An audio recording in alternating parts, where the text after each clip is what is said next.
Union officials failed to appear in the press conference where the government, led by the head of public service Felix Koskei, said that a large percentage of the issues that caused the strike have been discussed and resolved. The issues that were concerning the counties were cleared 100%. The issues that concerned national government were all cleared except one, the issue of payment of interns. And we all agreed, and even we initialed the draft document, and we agreed that the union leadership goes back to report to their council. However, speaking after the government's announcement, Union Secretary General Davji Atela said there were still unresolved issues, among them intern doctors' pay, which the state insisted was being handled by the courts. In all this, the most critical thing really, that the two most critical things, one of them is that internship issue, which we didn't discuss because we had opposite views on it. We want them to be posted as for the CBA. They want us to wait for a court process, which can take 2 years, can take 3 years, because we do not have control over that. We only have control over our collective bargaining agreement, which is a court order. The Council of Governors, led by Chairperson Anwai Guru, said that doctors have until today to sign the contract to return to work, as many of the issues that were raised were under the county and have been resolved.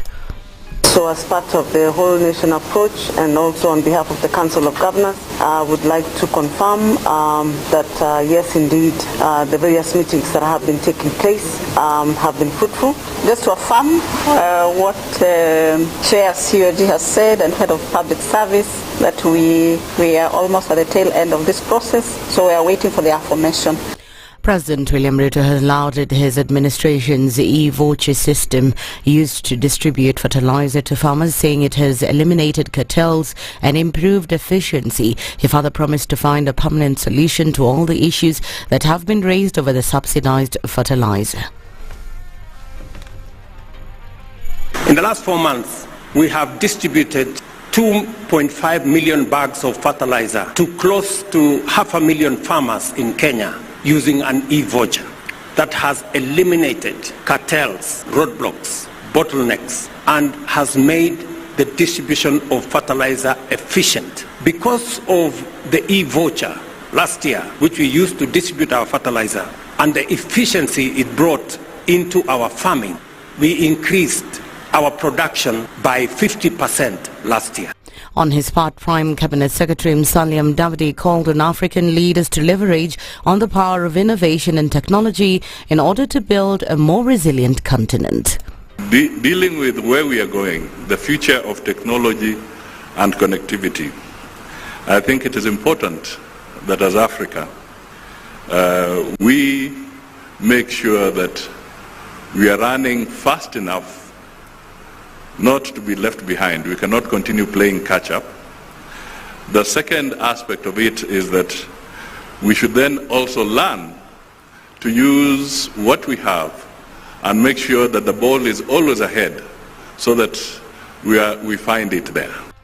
The memorial service of the late Chief of Defence Forces, General Francis Omondi Ogola, which was scheduled for this Friday at the Ulinzi Sports Complex in Langata, has been postponed. The KDF, in a joint statement with the late General's family, stated that a new date for the memorial service will be announced in the coming days. The statement did not immediately explain why the ceremony had been postponed, but it did mention that the family had received overwhelming support and attendance at the Sunday state funeral.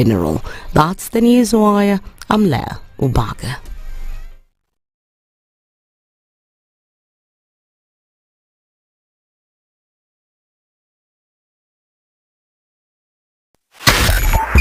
.5 Spice FM, Kisumu. The following takes place from 6 a.m. to 10 a.m. every weekday on Spice FM. Good morning, and I love your show. Thank you. Having come from a Kikuyu radio background, I migrated to Spice because of the content. I was born in a slum, but somehow I got a break in life. So sometimes when you see the sweating coming out because of the passion and whatever it is, behind the noise, there are people. And we share the same umbilical cord. It shouldn't be like that. I am so disappointed. We used to tell Honorable Raila Amolo Odinga that he's doing policy of conmanship, and even President Uhuru Kenyatta, serikali hii ndio iko na conmanship ya hali ya juu. You cannot promise people that you reduce tax, then you double. In politics, there is the issue of trust. For you to turn around and then stab the same people who gave you that trust, there is no other level of dishonesty. Na hii mambo utaona dunia tu. The Situation Room, Kenya's biggest conversation. Thank you very much, Eric, and it's good to be at the Situation Room. Always a pleasure coming here. This is the most challenging interview panel in Kenya. You guys are very well informed, and as you can see, Charles today, very philosophical. To be poor in this country is the greatest sin you can commit, not just from a legal perspective, but from life generally. It is very, very skewed. We've just heard on the floor of Parliament, just most recently, a leader within the ODM saying that sisi ni ng'ombe za baba. Yeah. Which means that you are willing to be milked dry. You cannot force me to believe. I'll give way. If it's land that I'm told to return to you, I will. Okay? Because the court has said so. But I'll continue saying, watu wamenirusha. That's all that I'm doing. The Situation Room, Kenya's biggest conversation. If you go out of this country and come back the same person, then you have a problem. Buy land, 1 million. Put it there for 5 years. What's the purpose? It'll have increased in value. No, that's the thing. That's darkness. That's an eclipse. You don't do that. I hope you don't believe that a hustler is a poor person, or that all hustlers are poor. I've seen that conversation. Tell us, who is a hustler? Who's a hustler? Hustler is a person who is making a living through hard work. Corruption in Kenya is a political accusation. The people who are actually corrupt are not pointed fingers at. Kenya is not free. Kenya imeshikwa na mateka. It's under siege. Have you seen that lodge on Nyeri Road? Very high fence. You can't even windows sleep inside. Up near the ceiling. Yes. And if you walk that midnight, you see bats the size of cows. And when it rains, it doesn't rain on that building. Yes. When you're at All Saints and it's raining, it doesn't rain on that building. The things people will believe. The Situation Room, Kenya's biggest conversation.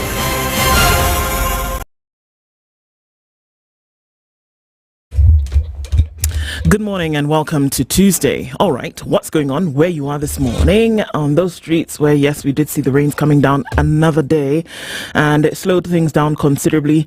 Let's take a look at what's happening today. As you get in from the Thika Superhighway, not too much happening now. It will not clog up at this moment. Probably a little bit later, and at that Pangani underpass where things going to slow down naturally, we're going to see some traffic there already. It's also starting to build up on Limuru Road, starting to build up on Kiambu Road as well. And as you're coming into the city from Westlands, I think you'll be all right. The southern bypass looks pretty good. We won't have too much of a hold up here. Uhuru Highway getting into the CBD this morning will probably clog up later. We're here to keep an eye on things and see how they progress as we get into Tuesday. Let us know what's going on where you are. Let's try to keep things moving, and we'll talk on SpiceFM KE on X hashtag The Situation Room.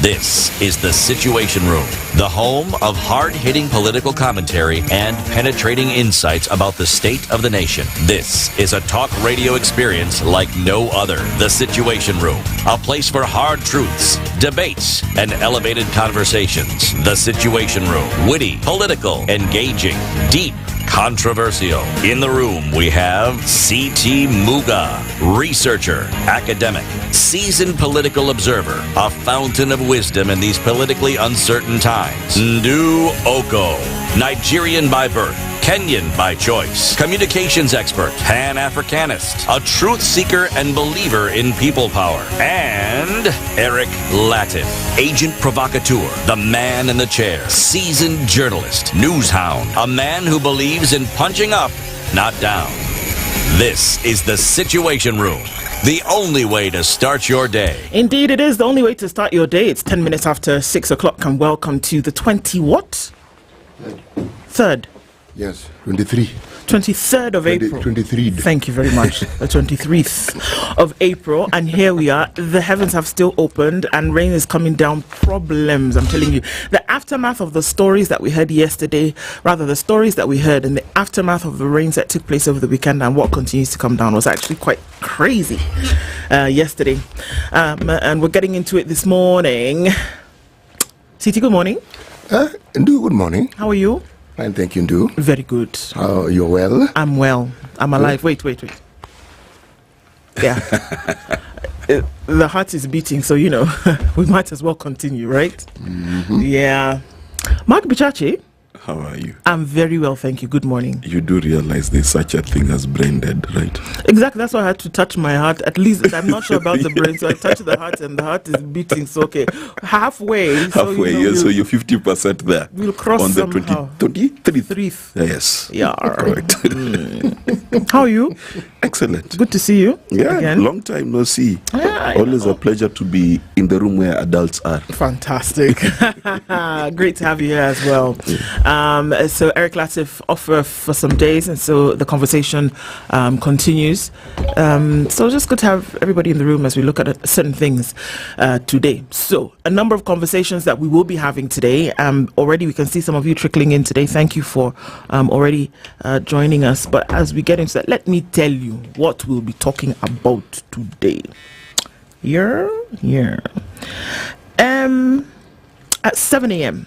The state of irrigation in Kenya is what we'll be looking at. The Principal Secretary in the State Department for Irrigation from the Ministry of Water, Sanitation and Irrigation will be with us here at 7 o'clock in the name of CPA Ephantus Kimotho. And we'll be talking about what this agriculture that the Kenyan economy is hinged upon almost 100%. How do we make sure that irrigation in as is policy will actually make sure that it is making agriculture stand front and center? One question that we will be asking, and a number of other conversations that we will have today. All right. Stephen Bogo, you know him. 8 a.m. He'll be here with us. The Hustler Nation, what is the reality on the ground? We'll be having that conversation at 8. A number of promises made, a number of things delved into. Where are we today in terms of what's happening with the Wananchi and what they were promised? 9 o'clock, we'll have conversations with you about a number of things that are taking place in the country today. All right, we'll get into those conversations, and as we do, thank you already for being here. The rains are coming down still, and we're told that it's going to be that way for some time. The heavens continue to open. And how are people? Where are you? Hoping you're safe. I know that things happened in a number of ways that we didn't expect over the last couple of days. And I just hope that everybody can keep safe. Let's take a break now and take a look at what the weather will be like for today, Tuesday. And then we'll come back and say hello to you right after that.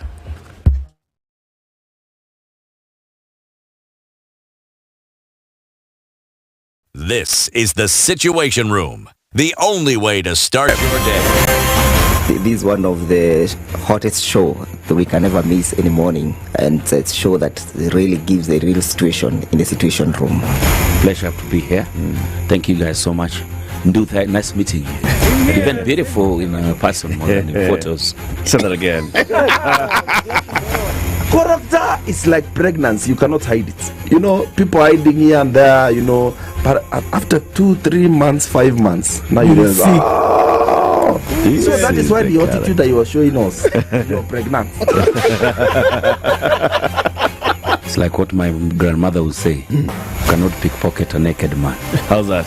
It's communal, isn't it? No comment. The Situation Room, Kenya's biggest conversation. The weather with SpiceFM. 17 degrees and cloudy conditions in Nairobi. We'll see highs of 23 and lows of 16. 16 degrees. It's partly cloudy in Nakuru with highs of 26. 26 will be the high in a cloudy Nyeri at 16 and lows of just that. It's 16 and partly cloudy in Eldoret with highs of 25. And we're looking into a cloudy Mombasa at 25 with highs of 30.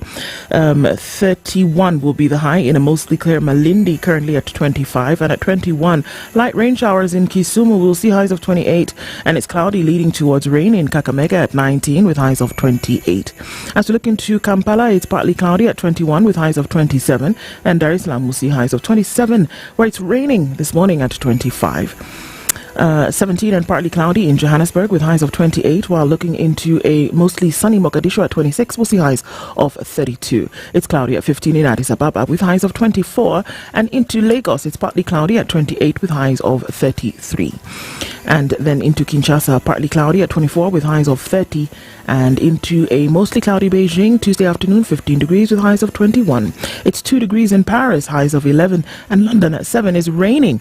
With highs of 11, we'll see lows of 6. New York Monday night, clear at 8 degrees. Coming into Tuesday, we'll see highs of 17 and lows of 6. Mature, intelligent talk every morning. Spice up yourself.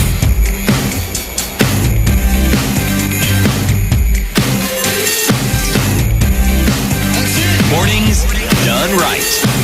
94.4 Spice FM, Nairobi. Voila. People are here this morning. Everybody getting into it. So George Gashuri says, happy Tuesday, everybody. Happy to have you all on such a great show. Thank you so much. Monica Oile, you're back. Good morning from Ontario. Good to see you. I am just assuming that we are seeing you, even though we're not seeing you, but you're here, so we see you. Yes. Robert Mbogo is here. Felix Bosire says, good morning from Eldoret. Abuto Kamlas is also tuned in and said, yesterday we all laughed at the weatherman. I got rained on in the southeast of the lowlands, as he said. He was in the southeast of the lowlands when the rain happened. Where were you? Which lowlands were you at? Was it south or north of the Limpopo? As the easterly winds were blowing from a northerly direction. I know. That is it, my friends. Okay. Dr. Venvik is tuned in this morning. Chris Adede says, good morning. Spice FM team, greetings from Utawala. Linus Rainman says good morning today. Wilfred Oviambo says good morning, my country people. Looking forward to a productive debate. Yes. Joseph Kimonge says good morning from Kissy. Robinson Kisero is here. We see you, my man. Anne Gore, the beautiful Anne Gore, is tuned in from the beautiful hills of Saboti. Desmond OTC. Now you even know, CT, that it's Saboti. When you hear Anne Gore, you know that she's in Saboti. Yes, I even know what Saboti is. You even know where Saboti is? I do. Well done. Abito the lady says good morning. Regards to Edna. Edna, you've been regarded. Blessed day ahead, and to you too, my sister. Morning brings light. Yes, it does. And the afternoon brings knowledge. Let us embrace it. Oh, okay, that's interesting. Pan-African Nation says good morning from Nairobi. Well, good morning to you. Susie is tuned in from Raleigh in North Carolina. Okay. Hello, Princess Ndu, Eric, Edna, CT. Yes, Eric is here in spirit. So good morning to you as well, Leo. Agri Momani is tuned in. Ogani Malala is also tuned in this morning. Peter Kericho says good morning. Kajwango Pera is here. Jimmy Wekesa is tuned in. Livingston Sunday says good morning, team. Patiently waiting for your engagement today. Well, here we are, and we're going to get into it soon enough. Michael Gitao says good morning. Carol Nyambura is here and says, Nawapenda sana. Thank you very much. Ken Korea is also tuned in this morning and says, show people in East Africa. The fertilizer story is getting thicker. Indeed it is. Greetings from Mombasa. Today you guys are on a wet seat, not hot. Is it possible for something to be hot and wet at the same time? Yes. Coffee. Yes, as is water when it's boiling. Yes. You're onto something. Yes. This is true. You're right. I was trying to imagine. No, actually, yeah. You will forgive my brain. Maybe my brain has been reined in today. Ado Ali says good morning. And Patrick Washigo is tuned in as well. Paul Nyawitter is also here and says good morning. Welcome to the show. Jingo Alan Jude says good morning from Kigali in Rwanda. And Walter Salat says, good morning from Melbourne. Everybody, so good to have you in the room this morning. Really great to have you guys every time we get into it. We were somewhere yesterday, CT. Mm-hmm. And from that somewhere comes our proverb. Yes. Mm-hmm. We were in the Republic of Congo. Yeah. Otherwise known as Congo Brazzaville. Mm-hmm. Not to be confused with the DRC. Mm-hmm. The small one. The small Congo. The small Congo. Well, you know of interest, there was a time when the colonialists were still reigning supreme. Chad, Congo, DRC, and that region, it was all under French influence. And Brazzaville was considered to be the capital of that hodgepodge collaboration or conglomeration of geographical units. Yeah. Yes. I was thinking about it, I was thinking, the colonialist was very brazen. Huh? You come into someone's land and you just decide to do what you will with it. Imagine just walking. It's like just walking to somebody's house and say, "I shall sit here. I shall eat this." And then I'll take that one up. No. Where my eyes cannot see beyond that one. That'll be the end. Do you know their justification? Yes. They had something called the empty land theory. Now, because Africans, and indeed Aborigines in Australia, as well as what we used to call Red Indians in America, used to live in villages and then farm outside the village.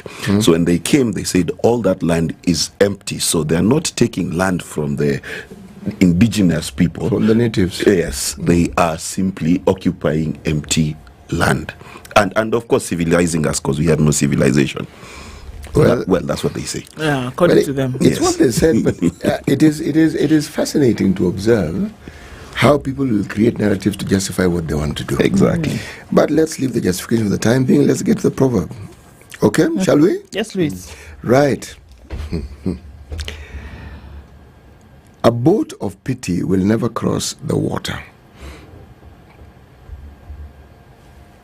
A boat of pity will never cross the water.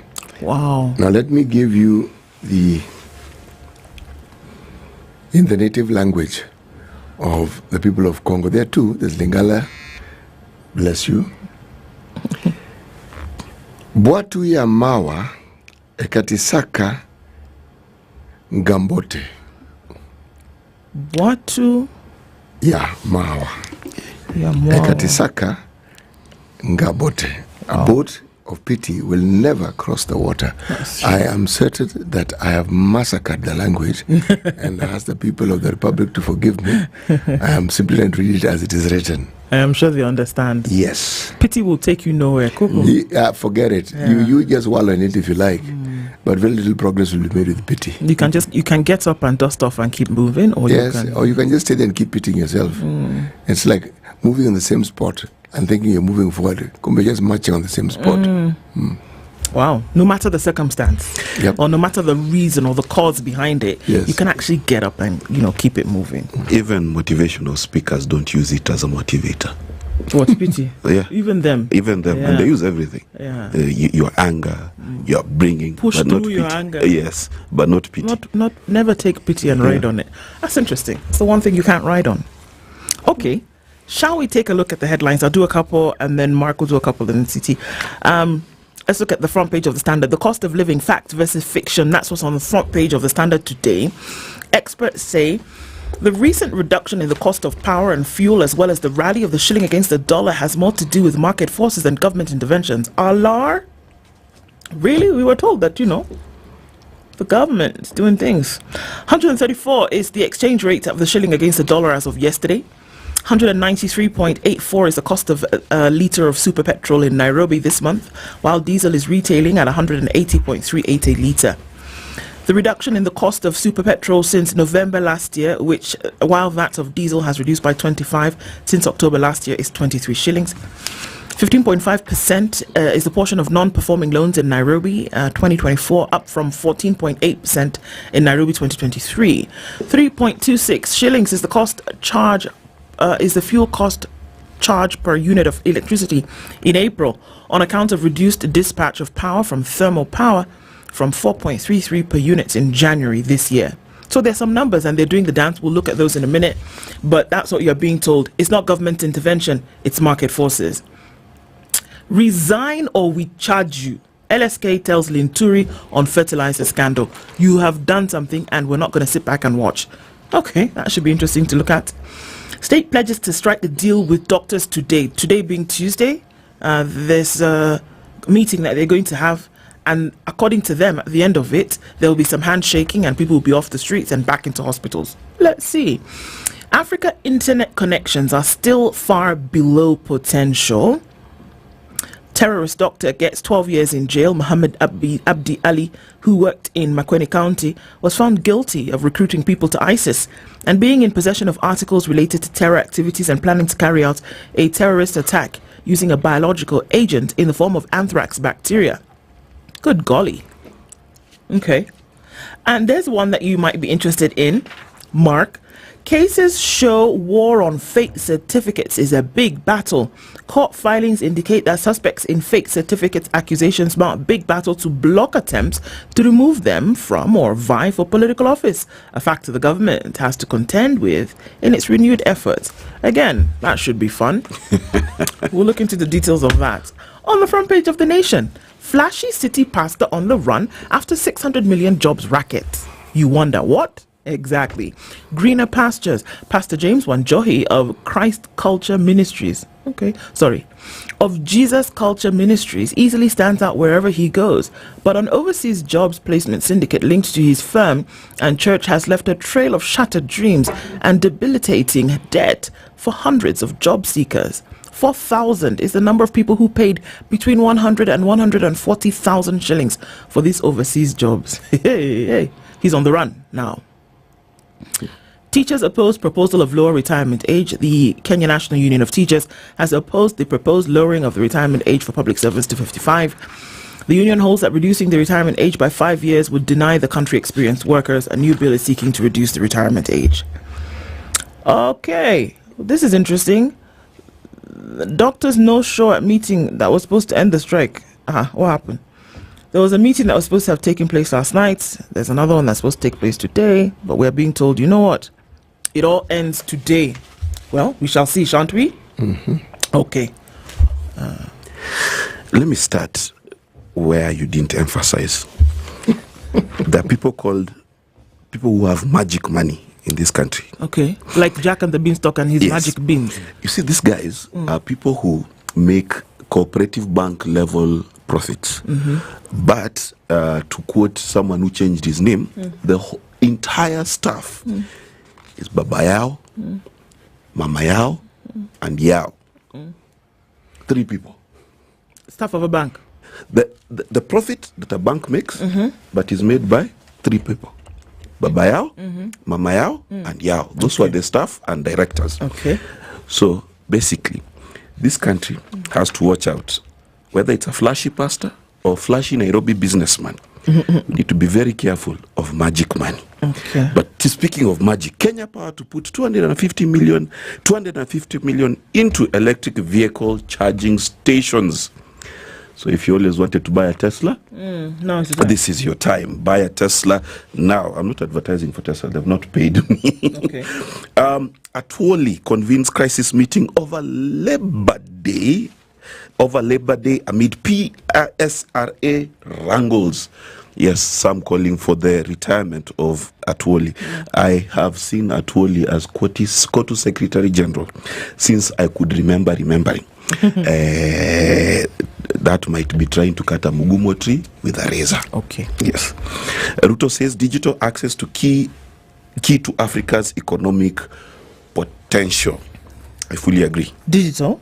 Yes. Okay. Our internet is too expensive and it does not go far enough. Yes, those are my key highlights. Okay. Yes. CT, what you got? In the Star, top right-hand corner in teal green. This is really not teal green. So it's a different color. It's like aquamarine. Good word there. I was going to say it looks bluish green. There you go. Aquamarine. Aquamarine. Very good. Thank you. There's no story. They're just telling you it's a free copy of the Star. And, that's okay. However, wage disparities, dejections, unfairness in the civil service. The country's civil service has no uniform pay structures for the different cadres of staff that serve Kenyans, despite the cost of paying salaries rising to more than 1.1 trillion in a recent analysis. Huge differences exist between the different skill sets. Okay, if you say so. Mother MCA and rabble rouser with a heart of gold. Fatma Kushe used to sleep hungry or beg for meals from neighbors and friends. Today she helps others in need of food, housing, work and comfort. I thank God for giving me a never say die spirit in life, it is important not to give up. Right. We look at that story. It's on page 19. Bang in the middle of the paper, Ogola, a daughter's heartbroken tribute. KDF Chief General Francis Ogola died in a helicopter crash in Marakwet, buried last Sunday. The story is on page 2, 3, and 7. Now, this one is a bit of a whooper. Stalled projects in 10 counties gobble 128 billion. Oh, for the love of God. Okay? And it's listed in Nairobi, Kiambu, Baringo, Nakuru, Turkana, Pokot, West, Tana River, Kitui, Nyamira, Trans Nzoia. Madness. Strange. Okay. So then we look at traffic then. Because that's more consoling. Yeah, let's see who's on the road. Then we'll come back and look at some of these stories in depth. Hey, 100 and what billion again? 180 billion stalled projects. Okay. All right. Back in a minute as we look at what's happening on the roads, and then we'll come back and look at the stories that are making the headlines in detail. This is the Situation Room, the only way to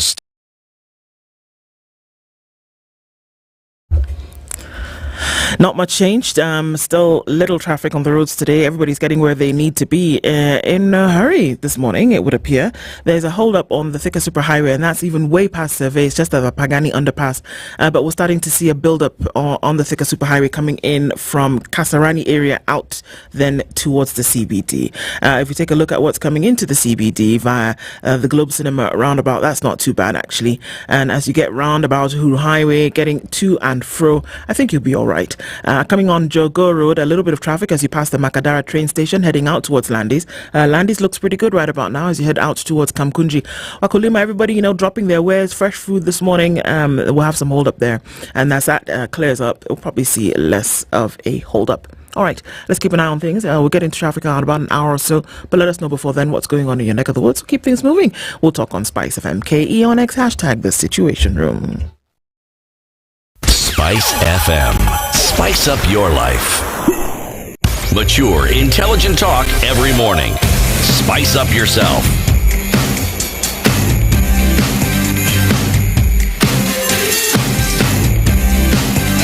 Mornings done right.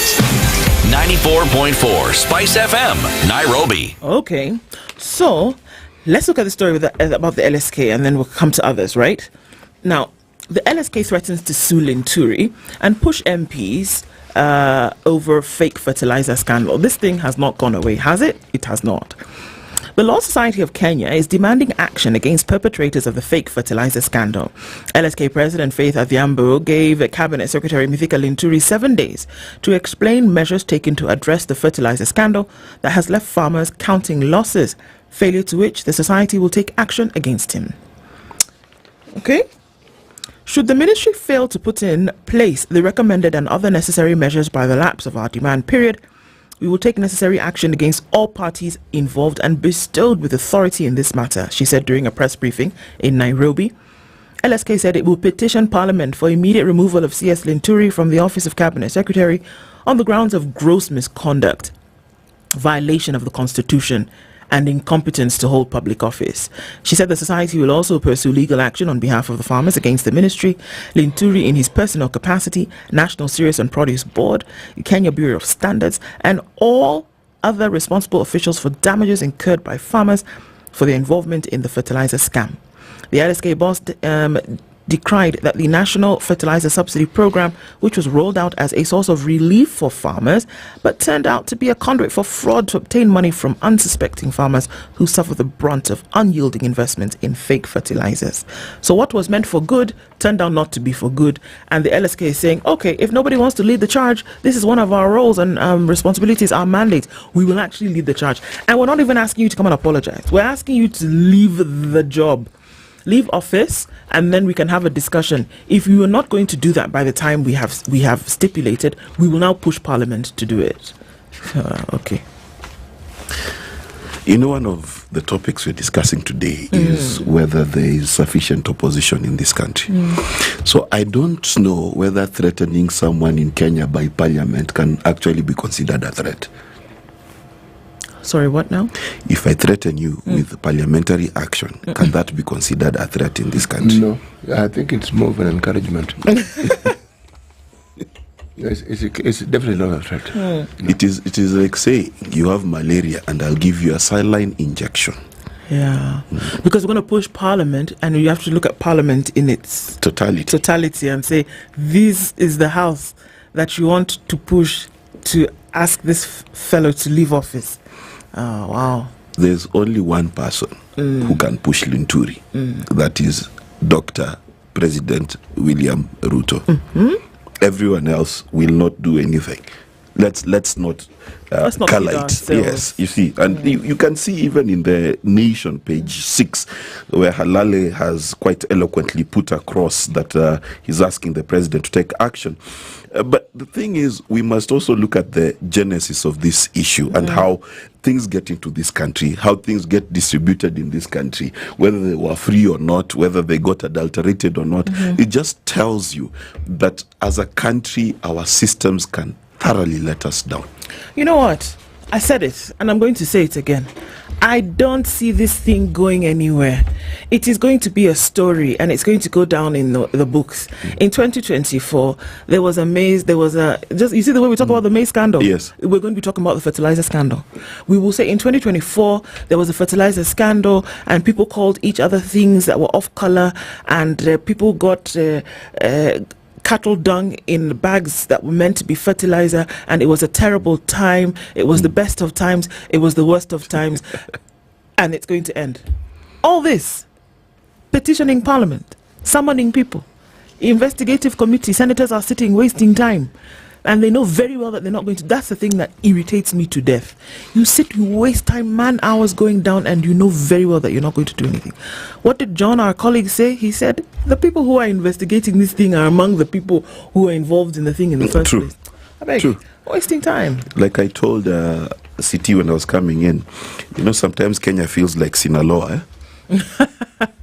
There's a patron saint, they pray to, because clearly even pastors do the same thing. And then the people investigating, half of them are involved in it, and the other ones are just summoning in the hope that those transactions that one time Moses Kuria said happen in bathrooms with envelopes happen again.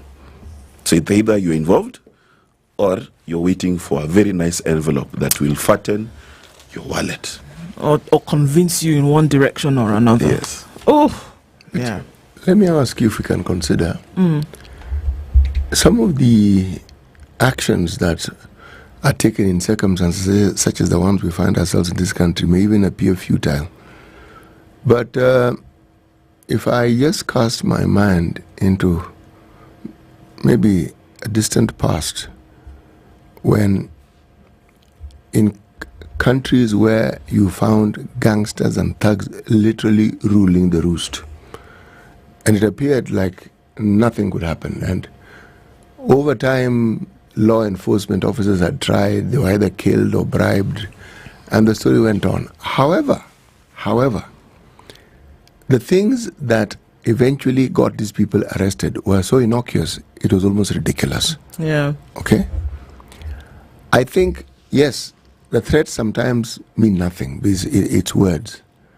But I also cannot allow myself to sink and to think that all the ills that I see will go unpunished, and that all the things that people do, they will simply get away with. You never do. People just imagine that they do. You actually never do. You may not be arrested. You may not even go to court. But once you enter or you begin a certain path, what you've actually done is you've set certain things in motion. Now, the consequence of them at some point will be beyond your control. In this country, we've had scandals galore. From the first maize scandal that was attributed to the late Paul Ngei, to the coffee scandals of the 70s, Chep Kube, The stories go on to the Goldenberg. All these huge, monumental scandals where they loads and loads and loads of money. In some cases, people were in court. Some died while the court cases was still ongoing. Yeah.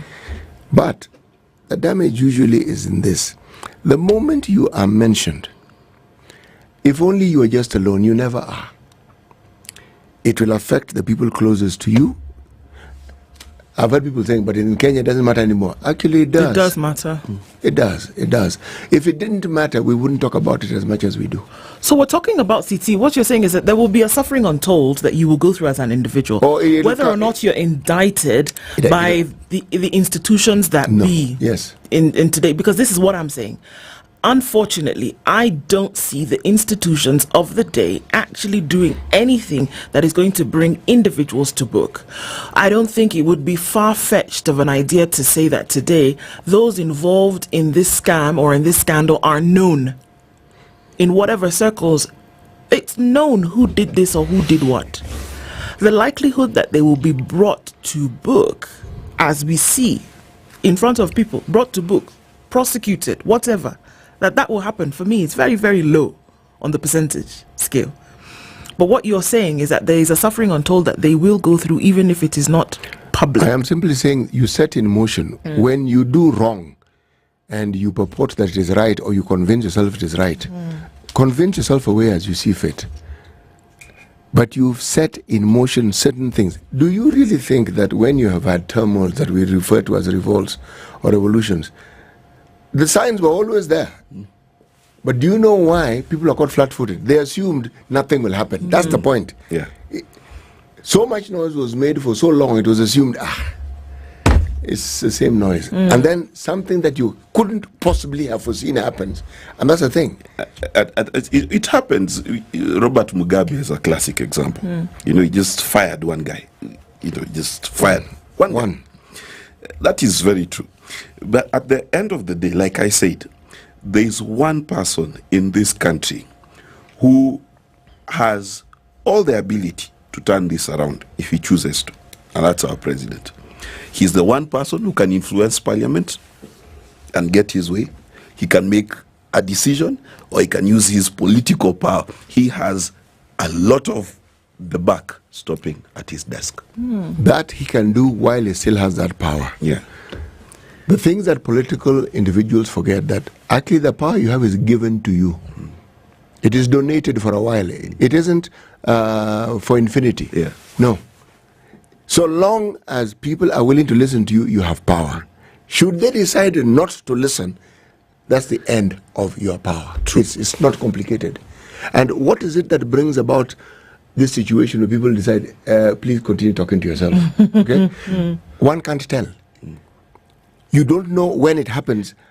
I mean, people have written books to try and determine. You actually can't tell. Yeah, when that switch happens, when that light bulb goes off, you actually can't tell. And that's why people are caught off guard. Yeah. Because you assume you have this thing under control. And yet, if you look at it with hindsight, you can pinpoint and say, but the warning sign was there. It was there. It was there. It was there. Let me give an example of something that we as Africans like talking about. So-and-so is cursed. If you look at the behavior of those who are cursed, like those who ignore their parents, it's a certain attitude. Your parents bring you up, sacrifice. When it's your turn, you are doing reasonably well, you ignore them, and they are destitute.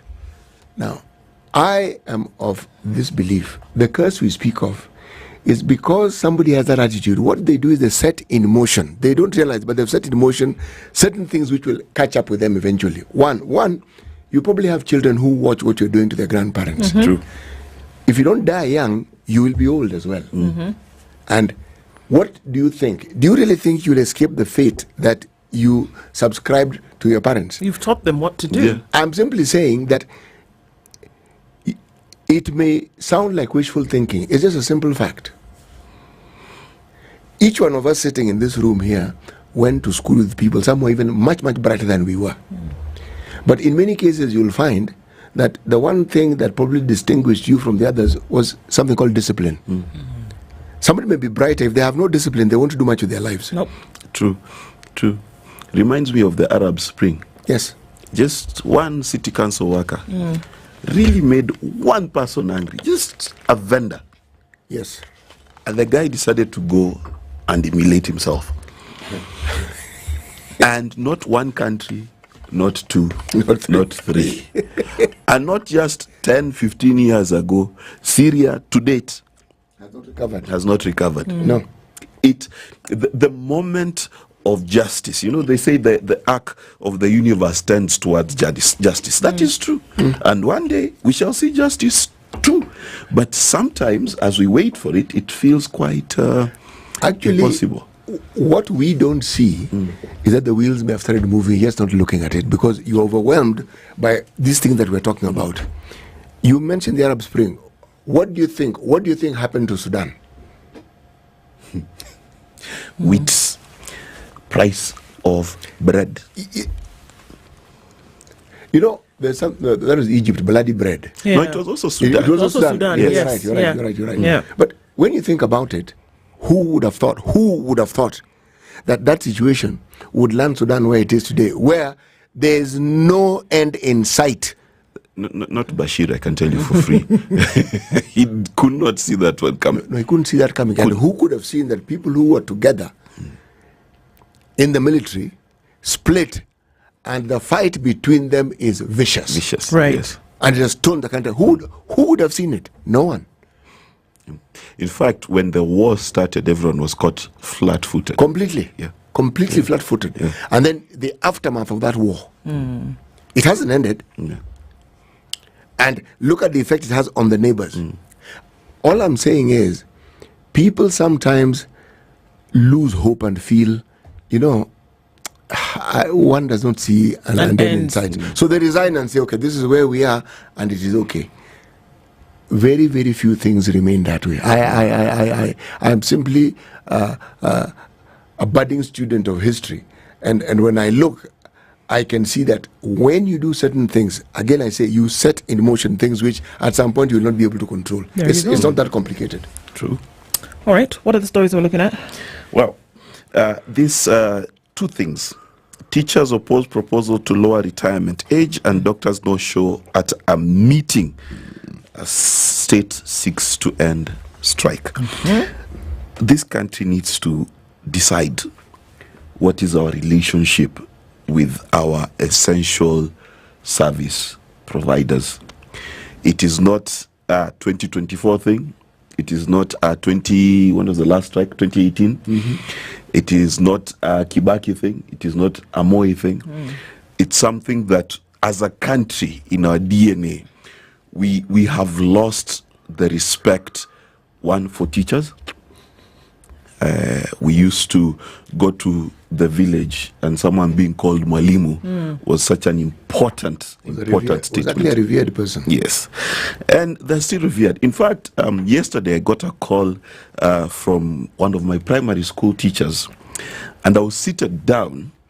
I almost wanted to stand up when he told me who he was, because of how much respect I have for the man he brought up. But it is very easy for Parliament to pass for themselves parks. When they're passing parks, there is no budgetary consideration, there is no how much tax we are collecting.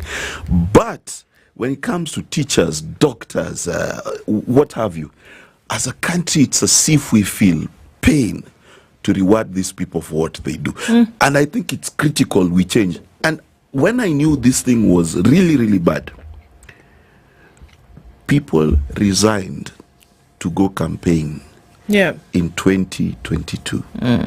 Journalists resigned.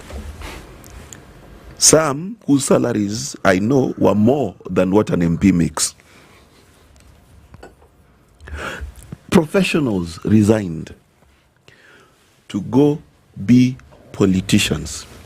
I almost hear you saying that they were looking for an opportunity to not serve the country. But some of them have gone into politics. They had sound minds, sound shows, and then suddenly their silence, where it matters most, is quite great. My point is, this country has its priorities all wrong. I keep asking, what is the value that we place on life? And every time when I talk about the value that we place on life, people think death and life. No, that's not what I'm talking about. I'm talking about the value that we place on life for living, for being, for thriving, for children going to school, for you being sick, going to hospital, getting treatment, for people who work selflessly, for taking care of your security agencies in the name of the police and the military, for saying that we will work on infrastructure. The value that we place on life, you can actually see the manifestation of that value in the importance that you place on certain processes that must take place. That if you had placed a high value on life, that nobody would have to ask you tomorrow, by the way, CT, in your ministry, why have you not released capitation? If you valued it, and it doesn't matter, we can see this thread running through from administration to administration.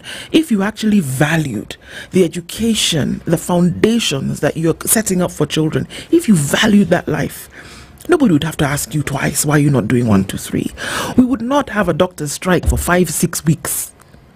If you are in the position whereby 1, 2, 3 is supposed to happen, and you're still dilly-dallying with, okay, shall we not? What value? City told 100 and how many billion? Stalled projects, money. My friends, 120. 120 billion. Those are the things that we're talking about. There's a loss here. No, but 12 billion. Okay. There's a loss here, but then we cannot see that you're putting effort commensurate to what it requires or demands. There's a problem. Let me tell you how big the problem became for me. About a month ago, I was in Tanzania. And as fate would have it, I was invited to a briefing by the Minister of TAMISEMI, that's infrastructure and local government.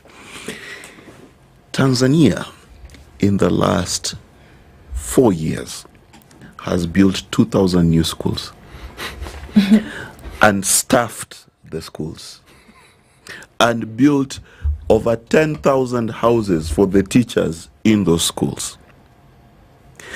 Tanzania has put X-ray machines and MRI machines in every district in Tanzania in the last 4 years. Okay. So people always say that, wait, Tanzania will not beat Kenya economically. It doesn't have to. Do you know Tanzania has a lower poverty rate than Kenya? That tells you something.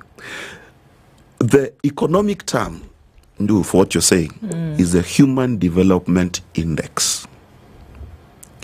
The Human Development Index is what determines the quality of education, access to healthcare, security, etc.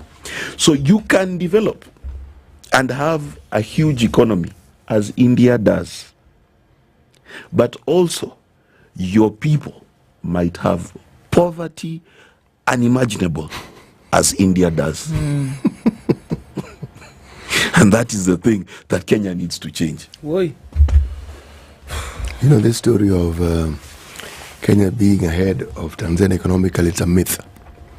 Tanzania overtook us a long time ago. We are still in la land, thinking that, and I'm prolonging the la. Project by project, plan by plan, what they are doing, they are way, not ahead, way ahead of us. In fact, the SGR, it is truly electrified. It is. And they're going to cut transport time between Dar es Salaam and Kigoma, which is near Lake Victoria, up there, from 3 days to 12 hours. Okay. And those guys are set for industrialization. There's the Julius Nyerere hydroelectric dam, which has an even bigger capacity than the Renaissance Dam in Ethiopia. The Tanzania already has, they produce sufficient electricity to meet their needs. So what do they need this for? It's called industrialization. If you look at the railway line, the places it goes to, those are mineral-rich areas. Tanzania is processing. They're adding value to the natural resources that they have. We are talking about it. We have it. There is no clue as to who owns it, who benefits from it. We have it, though. You hear whispers in corridors. We have an entire ministry that deals with mining. It's one of the deadest ministries. You even forget that there's such a ministry. You even forget that there's someone who has a CS docket for it. Oh, wow. You cannot have such a ministry if you do not have the natural resources to back that ministry. We do have it. And some people benefit from it. We have iron ore. Look, the list goes on. It's not talked about. We don't know how the country benefits from it, but we have it. We hear of rare earth. And again, the story goes on. Tanzania, you know what they have. You even have a very clear idea of what they're doing with it. And then we still think that we are ahead. Keep thinking. Let me see. City, give us what you have. There's a story of flashy city pastors. This one I have to talk about. There we go. Magic money. Yeah, 600 million shillings, job scams, and hundreds of death-stricken victims. By the way, it begins with people who claim to be men of God and whose message is laced with the magical acquisition of wealth. Now, it is a message that when someone hears from somebody who purports to be a man of the cloth, should run away as fast as possible in the opposite direction, not towards them. Okay? The prosperity gospel is what it is called. Yep. Okay? Yep. Now, when they say that drunkards give alcohol a bad name, now preachers like this give Christianity a horrible name. Because then people say, but these pastors, they're always asking for money. This is the story of a pastor, James Wanjohi, of Jesus Culture Ministries in Roysambu, Nairobi. The pastor is also the founder of WorthStart Africa Recruitment Agency. The statement by Mr. Peter Njeru of the DCI, they said, my team raided his office last week at Pension Towers in Nairobi after much documented evidence of how he had swindled millions of unemployed Kenyans with fake job offers. But why this story is in the headlines is because of the large living. Huge gas-guzzling vehicles, dressing, the bling, everything about him. But you see, you know, we talk about how certain cultural establishments are a representation of who we are. If men of the cloth have gotten to the point where they can be looked at and termed as fraudsters, where are we? These were the people who are supposed to be the guardians of our souls and the people who are supposed to help us weather the terrible economic times and all the the turmoil that we face on this earth. And yet this is the person who then take advantage of you. I mean, for goodness sake. And we're talking about take advantage to the tune of 400 million shillings. Yes. Whereby 4,000 people were swindled of their money between the amounts of 100,000 and 140. Yes. Goodness. On the scale that I normally talk of, they're worse than members of parliament. Much worse. Because you purport to be somebody who represents the Almighty. And this is what you do in His name. You know, I have a theory. I have realized that every country I have been to that has developed, and every country I've been to that has not, you cannot differentiate the behavior of the leaders from the people. I've never been to a country that has good leaders and bad people, or bad leaders and good people. So if the people are good, the leaders are good. Yes. Okay. You see, if you have a sack of rotten potatoes and you pick a potato to be its leader, it is also a rotten potato. Problem with this country is we have such a low standard for ourselves that we can only be led by people who are like ourselves. And people have accused me of gaslighting Kenyans, but I have seen Kenyans in traffic. I have seen Kenyans be told usikojoe hapa as though they've not grown up. I have seen all manner of things, and you cannot convince me that we can have a Kenya with bad leaders and good people, or with good people and bad leaders. One of the things that we need to develop is our character. It's true. I mean, look, at some point, we always ask the question, how then, from whom are these people? Young people are leaders are a reflection of the people. It goes over and over and over again, and as we ask. And leaders in whatever capacity, we're not just talking about the president, governor, we're talking about leaders in the church as well. Leaders in the church, I mean, leaders in whatever religious organizations. Those are the things that we're talking about. My goodness, this stuff gets heavier by the day, does it not? Wherever you look, it just gets heavier and heavier. And as I think about it, I'm just like, my it goodness. Isn't raining, It's pouring. It's pouring, and it doesn't matter where you look. There's a fertilizer scandal, there's a scandal in the church. The people who are looking for better life, their money is being taken from them by the one who's leading them. How much lower can you go? And remember, this is not 10 years after Shakahola. It's now. It's not 10 years. Yeah, it's now. It's it's like we line up.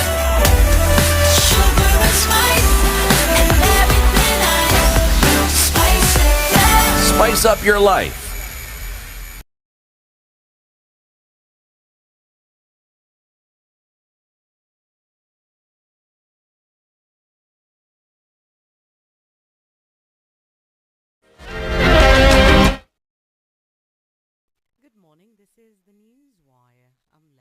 Ubaga.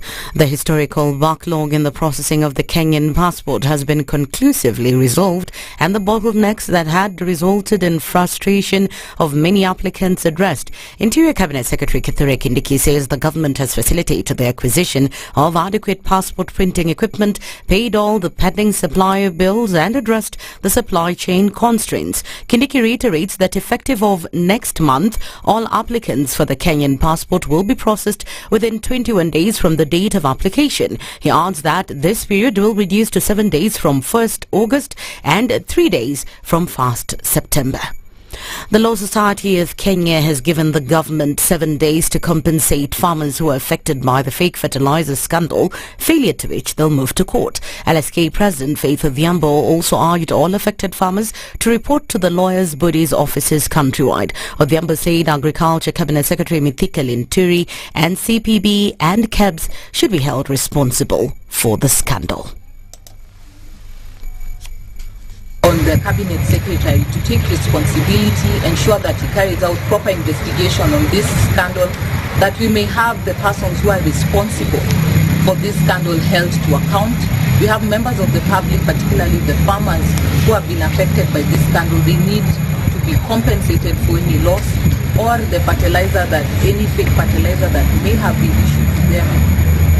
They get compensation of the same, or they get different fertilizer, at least real fertilizer. But most important, what we want to see is that all the persons that have been involved in this scandal of fraud must be brought to book. And as the ODM party prepares to conduct its local elections across the country, Vihiga Senator Godfrey Osotsi has warned those who are not members of ODM against disrupting the elections. Speaking in Bale, Osotsi said that those who will be chosen to manage the election at each polling station will be thoroughly tested to ensure that they are truly ODM members.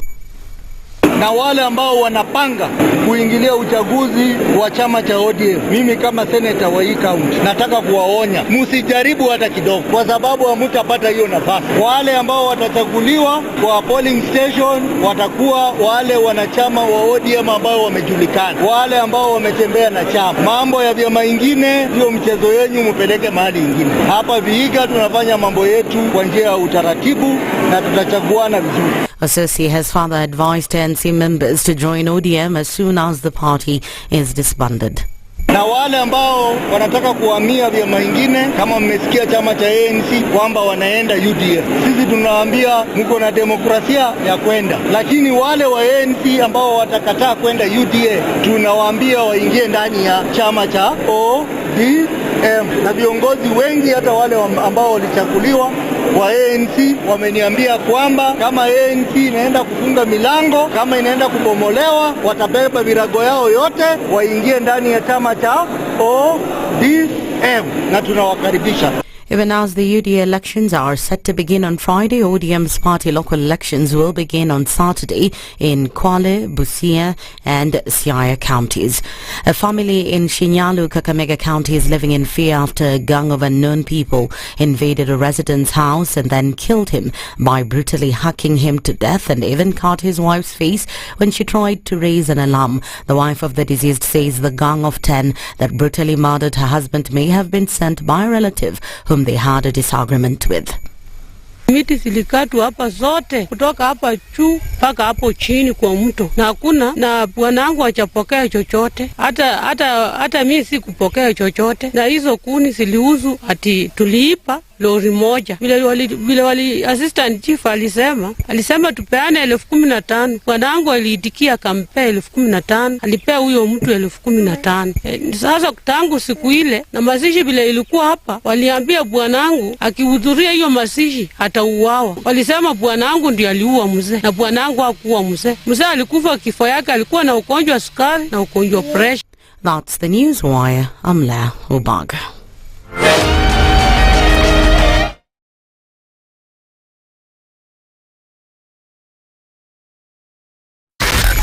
SpiceFM, Nakuru.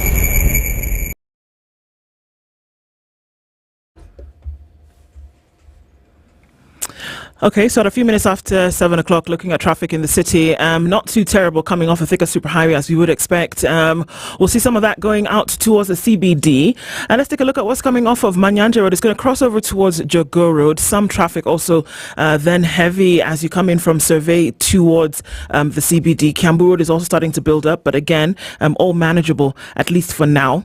From Langata Road and then going towards Ngong Road, heading into the city, some traffic as you get to your roundabouts, but all in good stead as we get into traffic hour in about half an hour. So it looks like Tuesday will not be too crazy. We're going to keep an eye on things and see how that all pans out. We'll talk on SpiceFM KE on X, hashtag the Situation Room.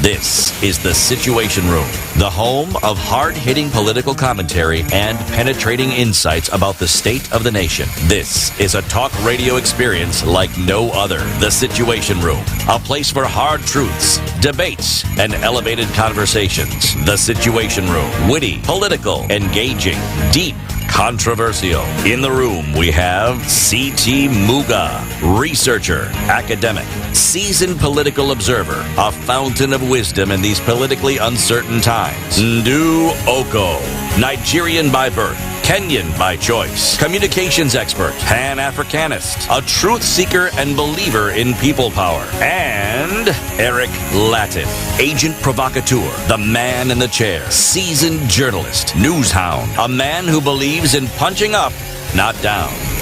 This is The Situation Room, the only way to start your day. It's 7 after 7 on this 23rd. I keep this 23rd. It is 23rd. Thank you very much. Thank you very much, of April 2024. Thank you for being in part of Kenya's biggest conversation this morning. Karibu sana to all our audiences on different platforms. You tuned in on the live stream on YouTube and Facebook, as well as all our radio apps, Radio Garden, and welcome to our audiences on KTN Home this morning who join us as we get into the second hour of this conversation today. So we're getting into an irrigation conversation, one that's been heavy on the minds of very many people for the longest time. One would wonder, why are we talking about that when it is raining, flooding? Well, it never does stop.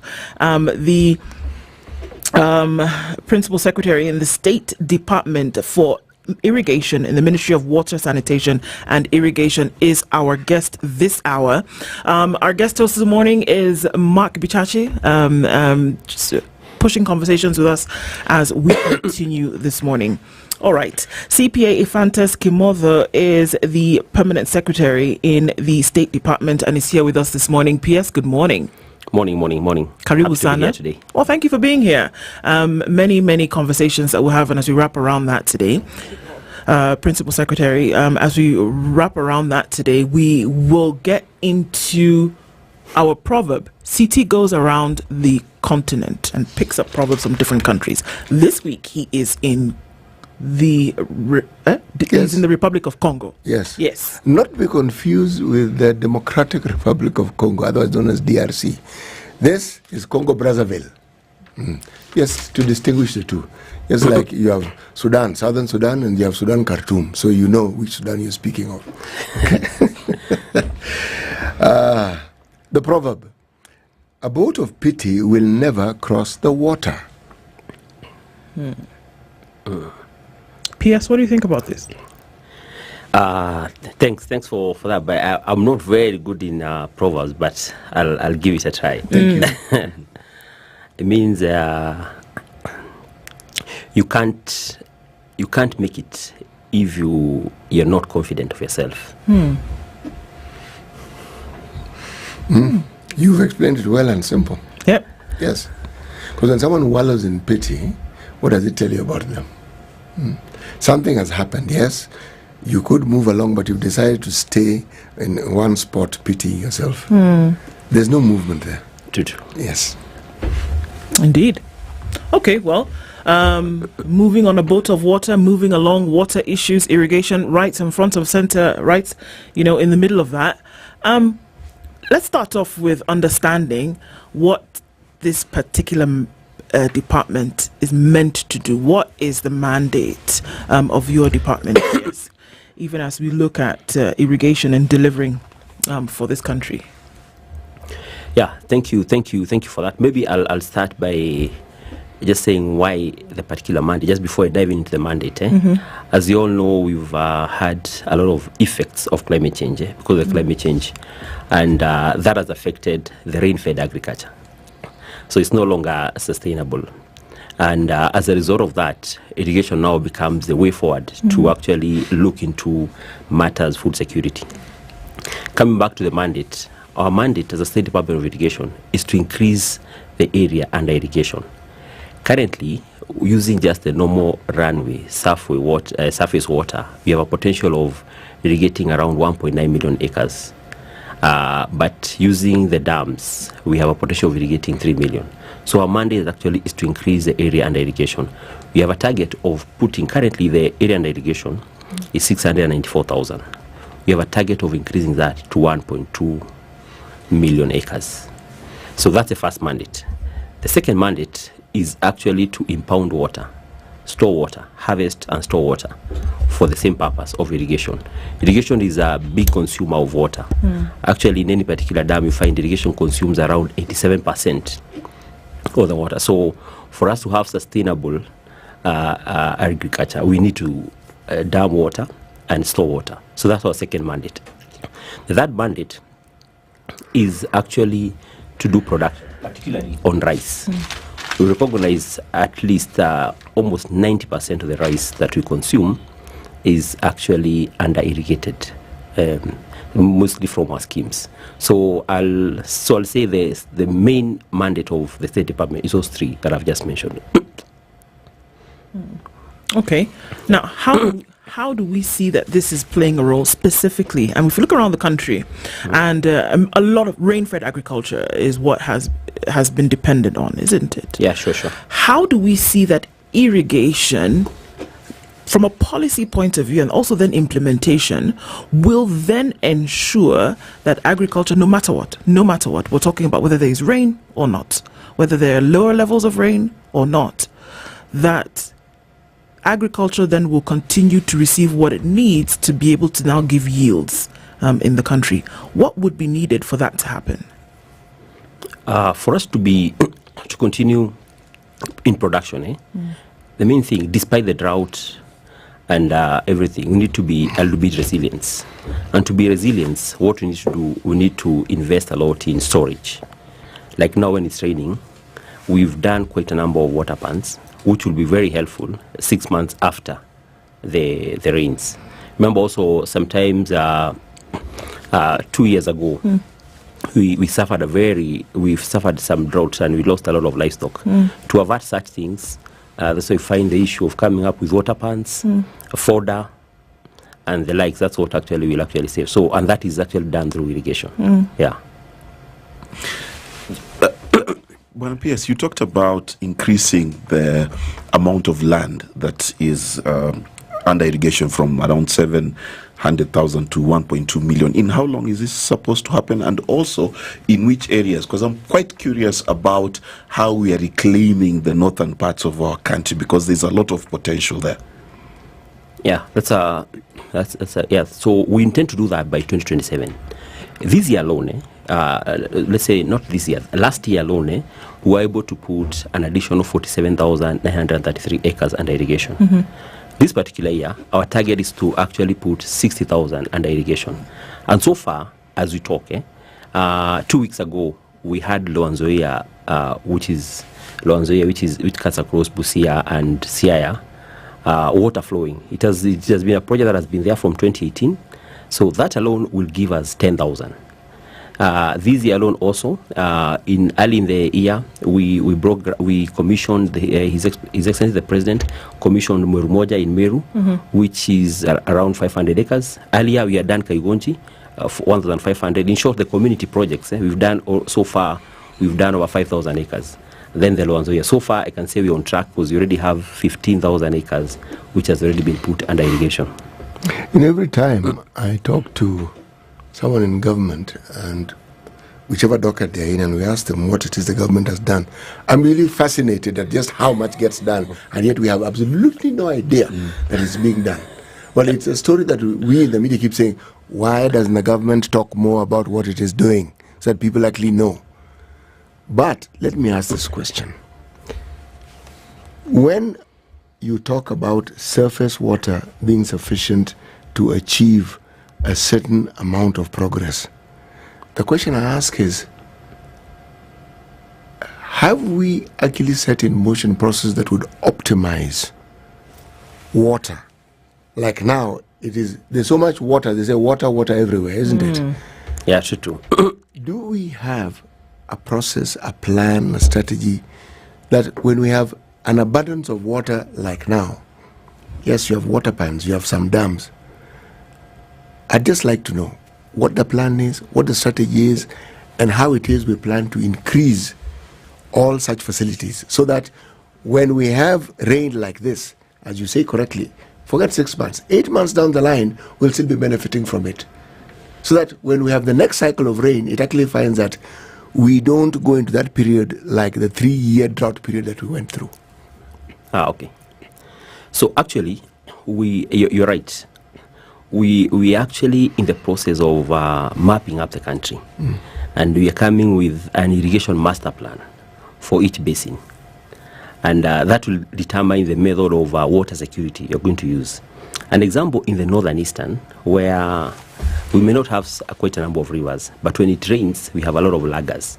During the last season of the El Nino, we were able to, actually we received the highest amount of water in some of the areas. Like in Tana River, the gauge that is in Garissa was actually at 7 gauge, meaning the river flow was actually 7 meters from the ground up.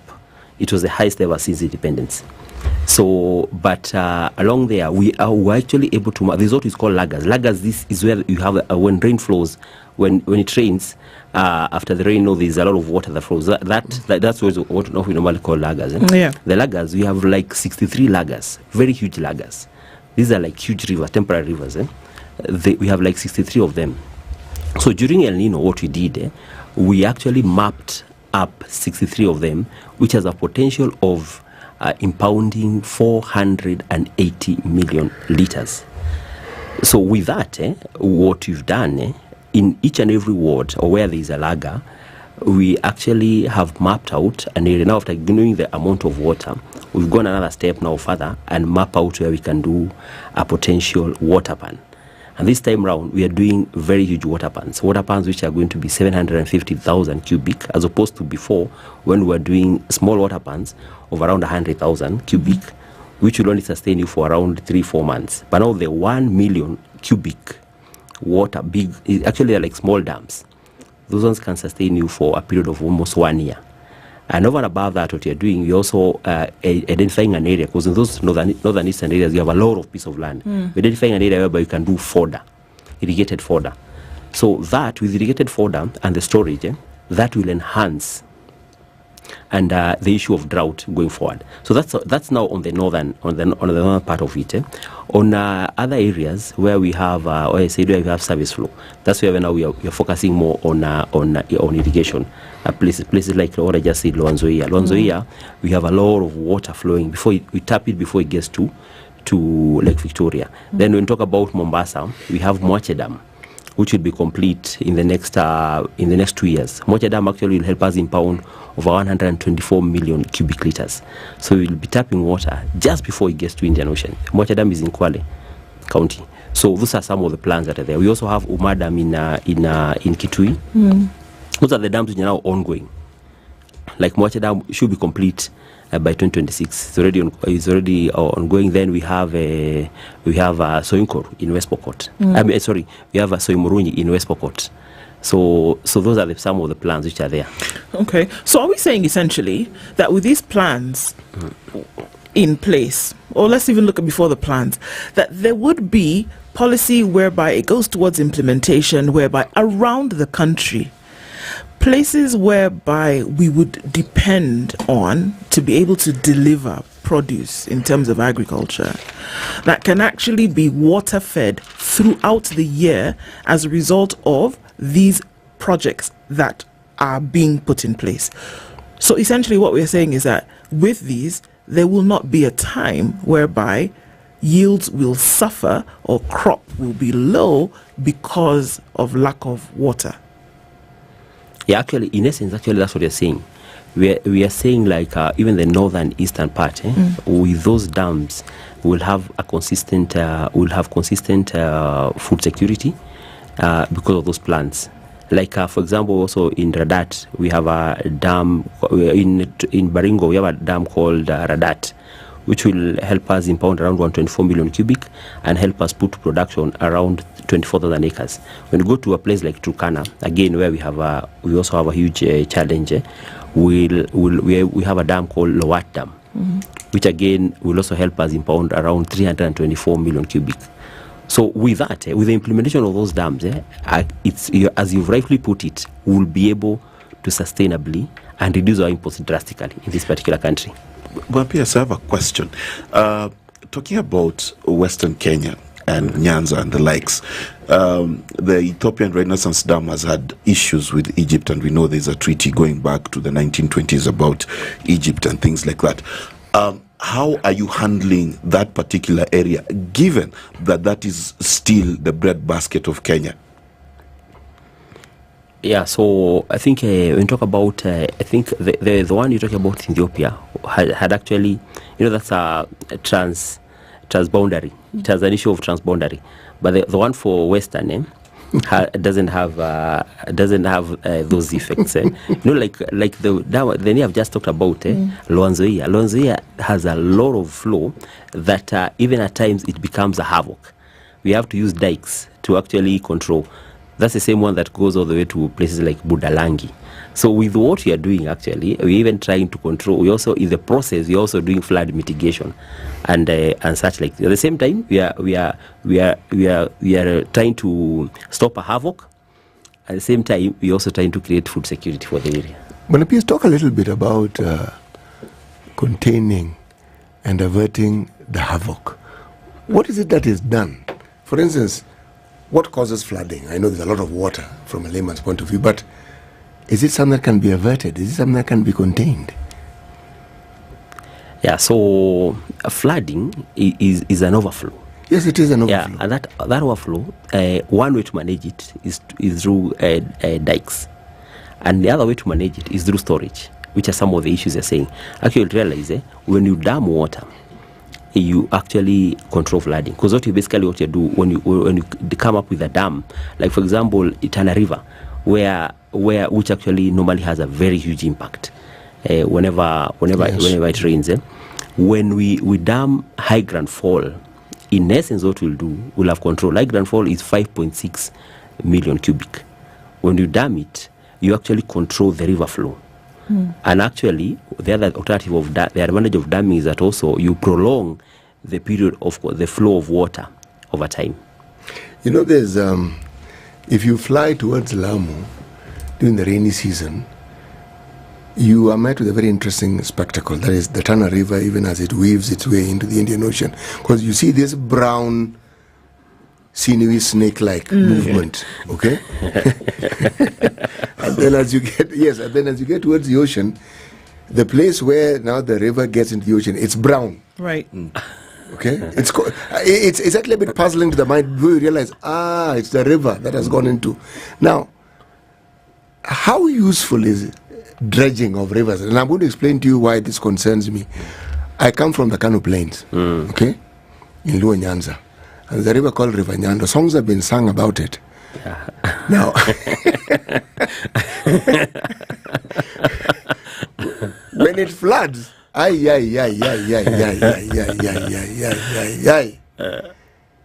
water enters the house. As a child, I remember waking up to a floating sensation.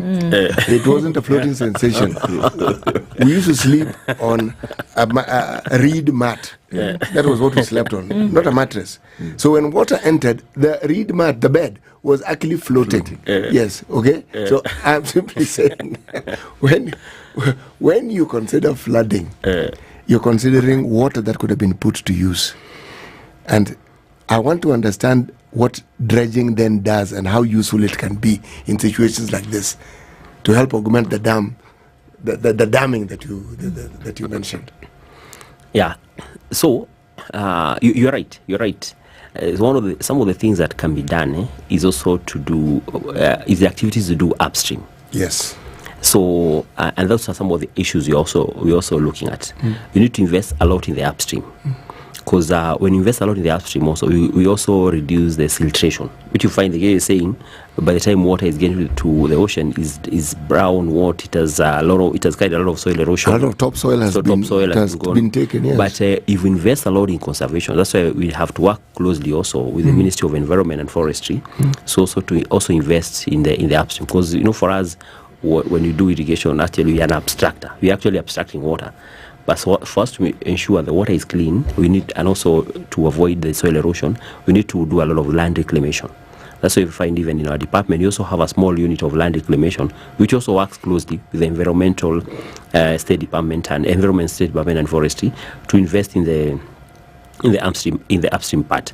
A good example is at the river, whereby we now have Nairobi River Commission. Nairobi River Commission will also be working, because right now in the river we're tapping a lot of water, like Thwake, we're also tapping from it, but we find by the time water is getting to Thwake, it's not very clean.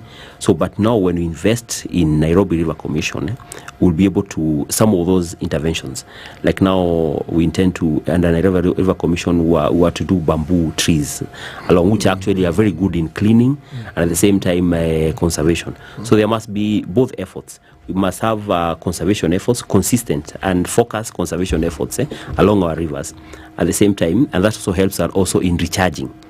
Because the minute that also helps a lot in recharging, at the same time the cleaning of the water. So there must be concerted efforts, and that's why you have to have a one government approach when you're looking at all these things.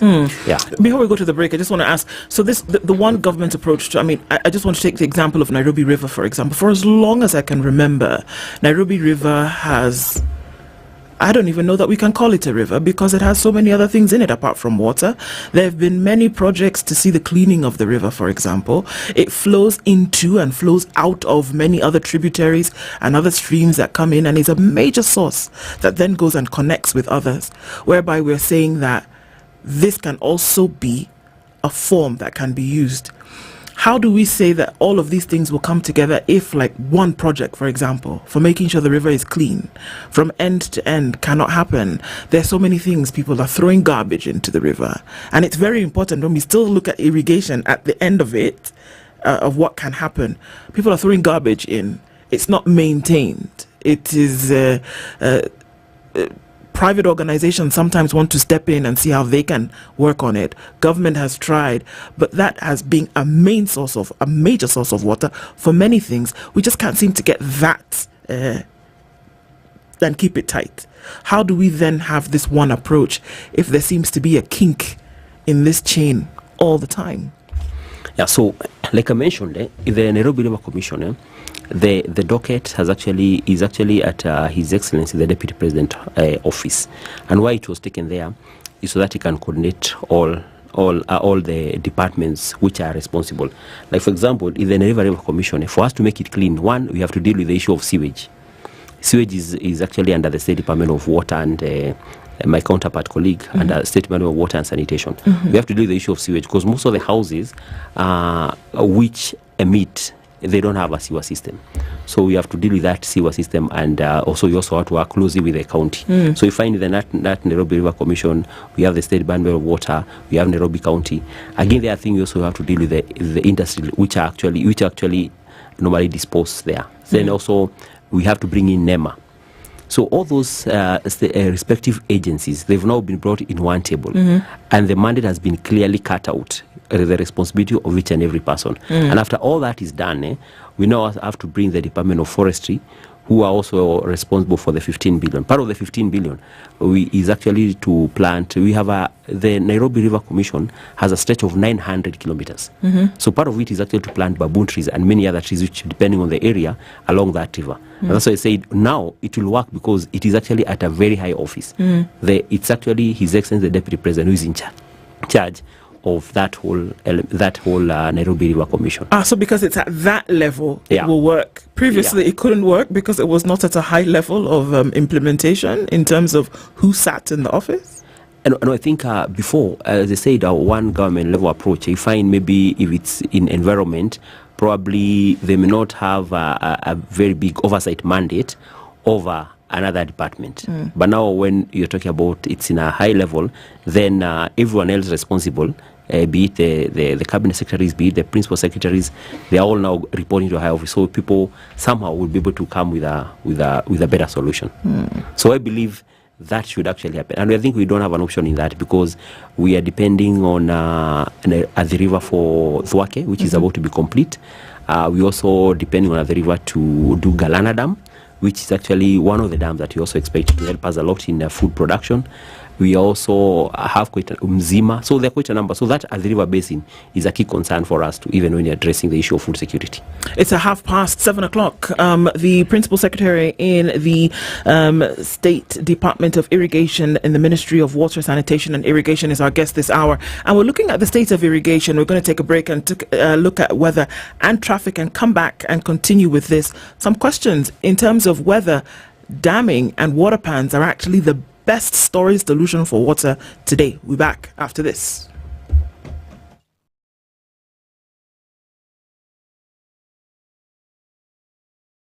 This is the Situation Room, the only way to start your day. If a lion shows you its teeth, it doesn't mean it likes you. It doesn't mean it likes you. It won't start. A liar calls as witness one who is either dead or far away. Say it in Ben low, ninta, yeninter, ayu markati kadikta. You know this character called a liar. He has disturbed people. So when you tell him who are your witnesses, he will take you to a place where it is difficult to verify. For someone like me who sweats a lot, I cannot survive there. Sweating is biblical. And you must blame it on Adam, not me. Because Adam messed up and he was told, no, you fellow, you, by the sweat of your brow, thou shalt eat.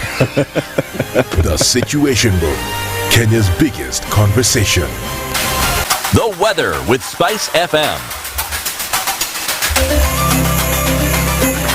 17 degrees and cloudy conditions in Nairobi. We'll see highs of 23 and highs of 25 in a partly sunny Nakuru at 16. 17 and cloudy in Nyeri with highs of 25, and we'll see highs of 25 in a partly sunny Eldoret, currently at 16. Sunny at 25 in Mombasa with highs of 30, while in Malindi we'll see highs of 31. It's cloudy at 26. Cloudy at 22 in Kisumu with highs of 28 at 19. In a mostly cloudy Kakamega we'll see highs of 28. Kampala this morning is sunny at 21 with highs of 27, while in Dar es Salaam at 25. Light rain through the morning with highs of 27. And we're looking into a sunny Mogadishu at 28 with highs of 32, while Addis Ababa is sunny at 15. We'll see highs of 24. Lagos this morning is cloudy at 28 with highs of 33, and we'll see highs of 30 in a mostly cloudy Kinshasa at 24.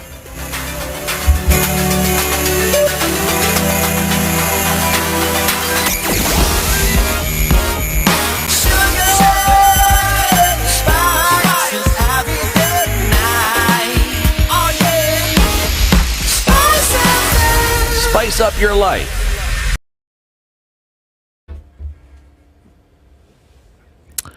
Okay, so where are we with things this morning? It's still heavy coming off a thicker superhighway that has built up as we've gotten into traffic hour. Quite some actually, bumper to bumper all the way through from the Outer Ring Junction, and it's heading into the city. Heavy through the Pangani Underpass, and then we're also seeing build-up of traffic on Kiambu Road, and that is going to move along very slowly as you get towards Muthaiga Square. We take a look at what's coming off of Manyanja Road. It's going to connect heavily through Outer Ring and then touching on Jogo Road, so that's heavy. The Eastern Bypass giving us some traffic traffic as well. Heavy through North Airport Road. It's also coming in heavy from Cabanas towards the loop at the junction towards Embakasi. So Uhuru Highway also taking in all of this from Lusaka on this side, Langata on this side, Ngong Road on this side, and coming in from Muranga Road on the other. So watching out for that as we go into traffic hour this morning. We shall talk on SpiceFM KE on X hashtag The Situation Room.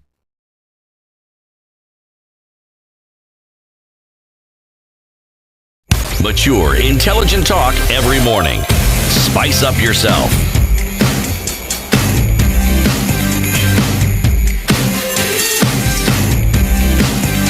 Mornings done right. 94.4 Spice FM, Nairobi. Coming in and 25 minutes left in this conversation where we look at the state of irrigation in the country and just looking at certain interventions that are being put in place to ensure that top yield in agriculture is what happens. Mark, going to you.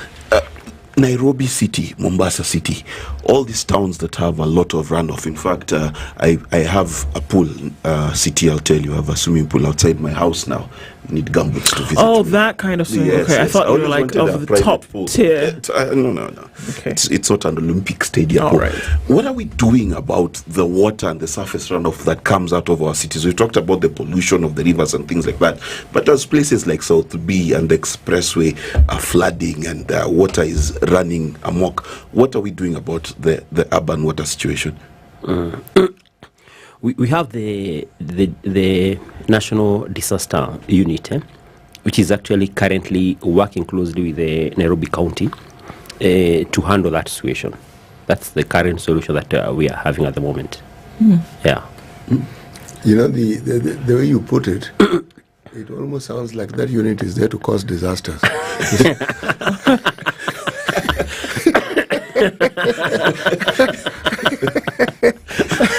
If I were to jump, my goodness. If I were to jump off what Mark was saying, I think what Mark was asking, and stop me if I'm wrong, is there's all this runoff of water. Yes.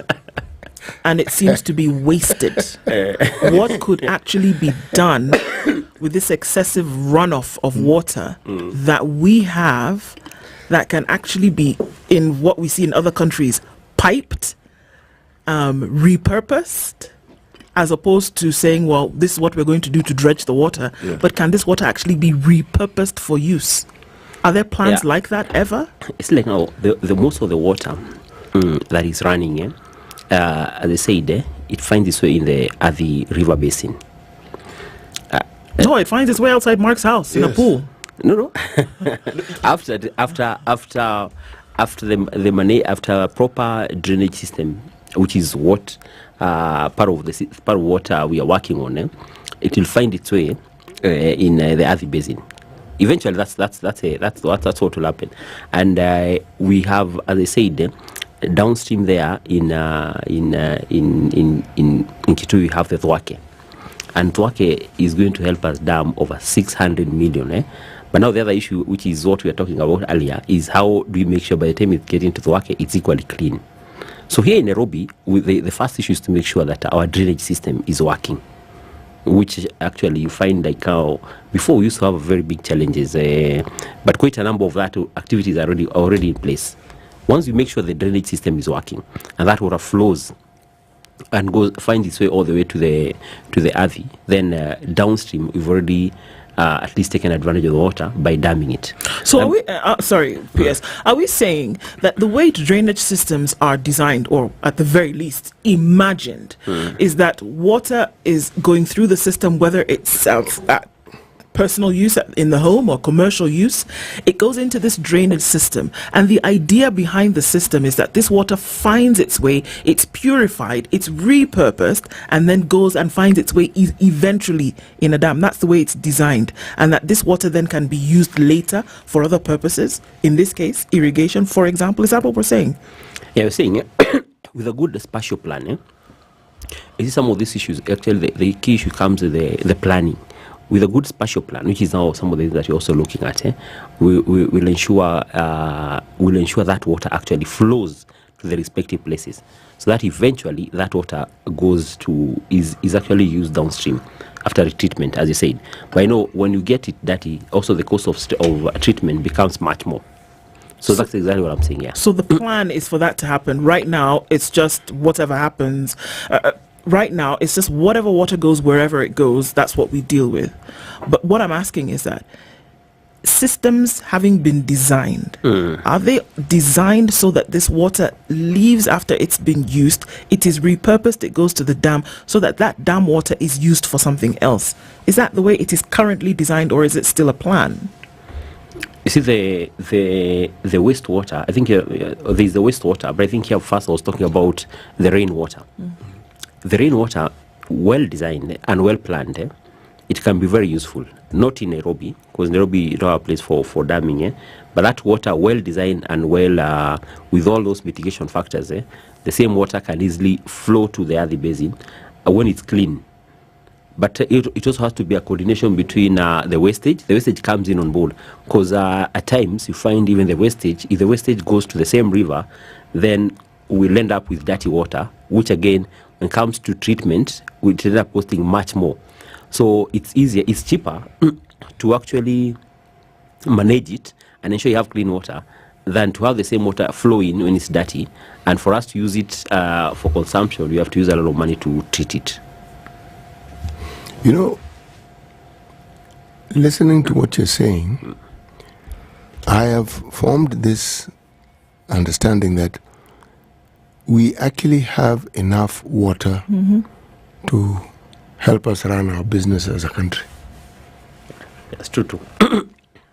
But what I always, again, what puzzles me is, yes, there's a lot of water, and one hears of the plans, one even sees the implementation of the plans, but the outcomes that are supposed to be derived from these plans in the immediate, medium term, long term, the people, for instance, in the county of Nairobi, because this is where we are, what is their part in all this? What are they supposed to do? Because there's a national government role, which we understand. What are they supposed to do? Because within the county, they also have a ministry whose function is almost a duplicate of what your function is. What do they do, and what does the national government do? We need to understand this so that when we now talk to the county of Nairobi, we can hold them to account and say, excuse me, this one is your docket. Yeah, true. So it's true. As you said, you started by saying we actually have enough water. The issue is management. That's why when I started my conversation, I said the potential, even without damming, is 1.9 million acres, and we've not exhausted that. But after damming now is when we go to 3 million. So the damming of dams will help us add another 1.1 to make it 3 million. But coming back now to the last question, is you find we have, like now in irrigation in particular, when it comes to the county government, they are mandated to put irrigation from anything below 100 acres is within their mandate. These are now the small streams which feed to a river. That's the mandate of the county government. Find the national government now handles anything between 100 to and above. For example, 100 to 1,000 is what we normally call community projects. Then you have the big schemes, which is between 1,000 to 3,000. Then anything over 3,000 requires for you to dam, because now the amount of water to be consumed will be much more. So that's a plan for in terms of irrigation between county and national government. So when people encroach on what we refer to as riparian land, it interferes with all this process, doesn't it? Yeah, that does. Because now that we know is the mandate of the county. They're the ones who give authority for people to put up buildings and to do all this. True. Yeah. Now, would that also be a contributing factor to the flooding we see in city estates, where you find that there's an estate is actually flooded and the water is stagnant? Yeah, so now, and that's why I said, like now, there, when they talk about a stretch of 900 kilometer, it's part of that. And I said, we in the Nairobi River Commission, one of their mandate is actually to make sure the issue of riparian ram, then people who have encroached, they actually kicked out. You may find it's within the mandate of the county, but at times it goes beyond, and that's why now we've had to form a commission, and this commission has both the county and all the other agencies, implementing agencies, like we have NEMA there on board, we have WARMA on board, and several other. And also, like now, that one touches on Nairobi. The Nairobi River Commission touches on the Nairobi County. Nairobi County is part of it. We have Machakos County, which is part of it. Then we have Makueni, which is still part of it. So we have those three counties, which are all part and parcel of that. So the riparian now is one of the biggest contributors of that, because now in the riparian, those are the areas I was saying we're going to plant the bamboo. So even if it means demolishing along the riparian, because actually now that's where you're having the bigger effect. Those are some of the things that the Nairobi River Commission is supposed to do. They'll be making some very bold decisions, making sure if the people are built along the riparian, the houses are demolished and restoration activities are done. Okay. Yeah. I want to go back to this broader issue of damming, because we're essentially saying that 1 + 1 = 2. Well, hopefully. That in the case whereby you actually have dams completed around the country, that these will actually lead to a better state of irrigation, that year round, no matter what the rainfall will be, that you then have water that is available for people to use for agriculture, again being one of the markers upon which the economy is hinged, right? Yeah, true.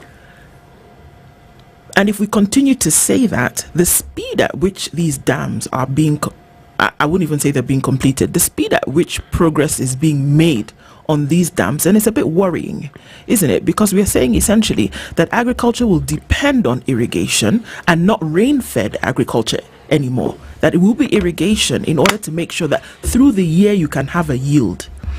But we are not able to finish them or even progress on them at the speed at which would be required. Thwake Dam has been a story forever. I don't even want to talk about the other ones that were wrapped up in controversy. Are dams and water pans actually the best way to go when it comes to storage of water for irrigation? I ask this because we have very many examples of countries whereby water is stored underground.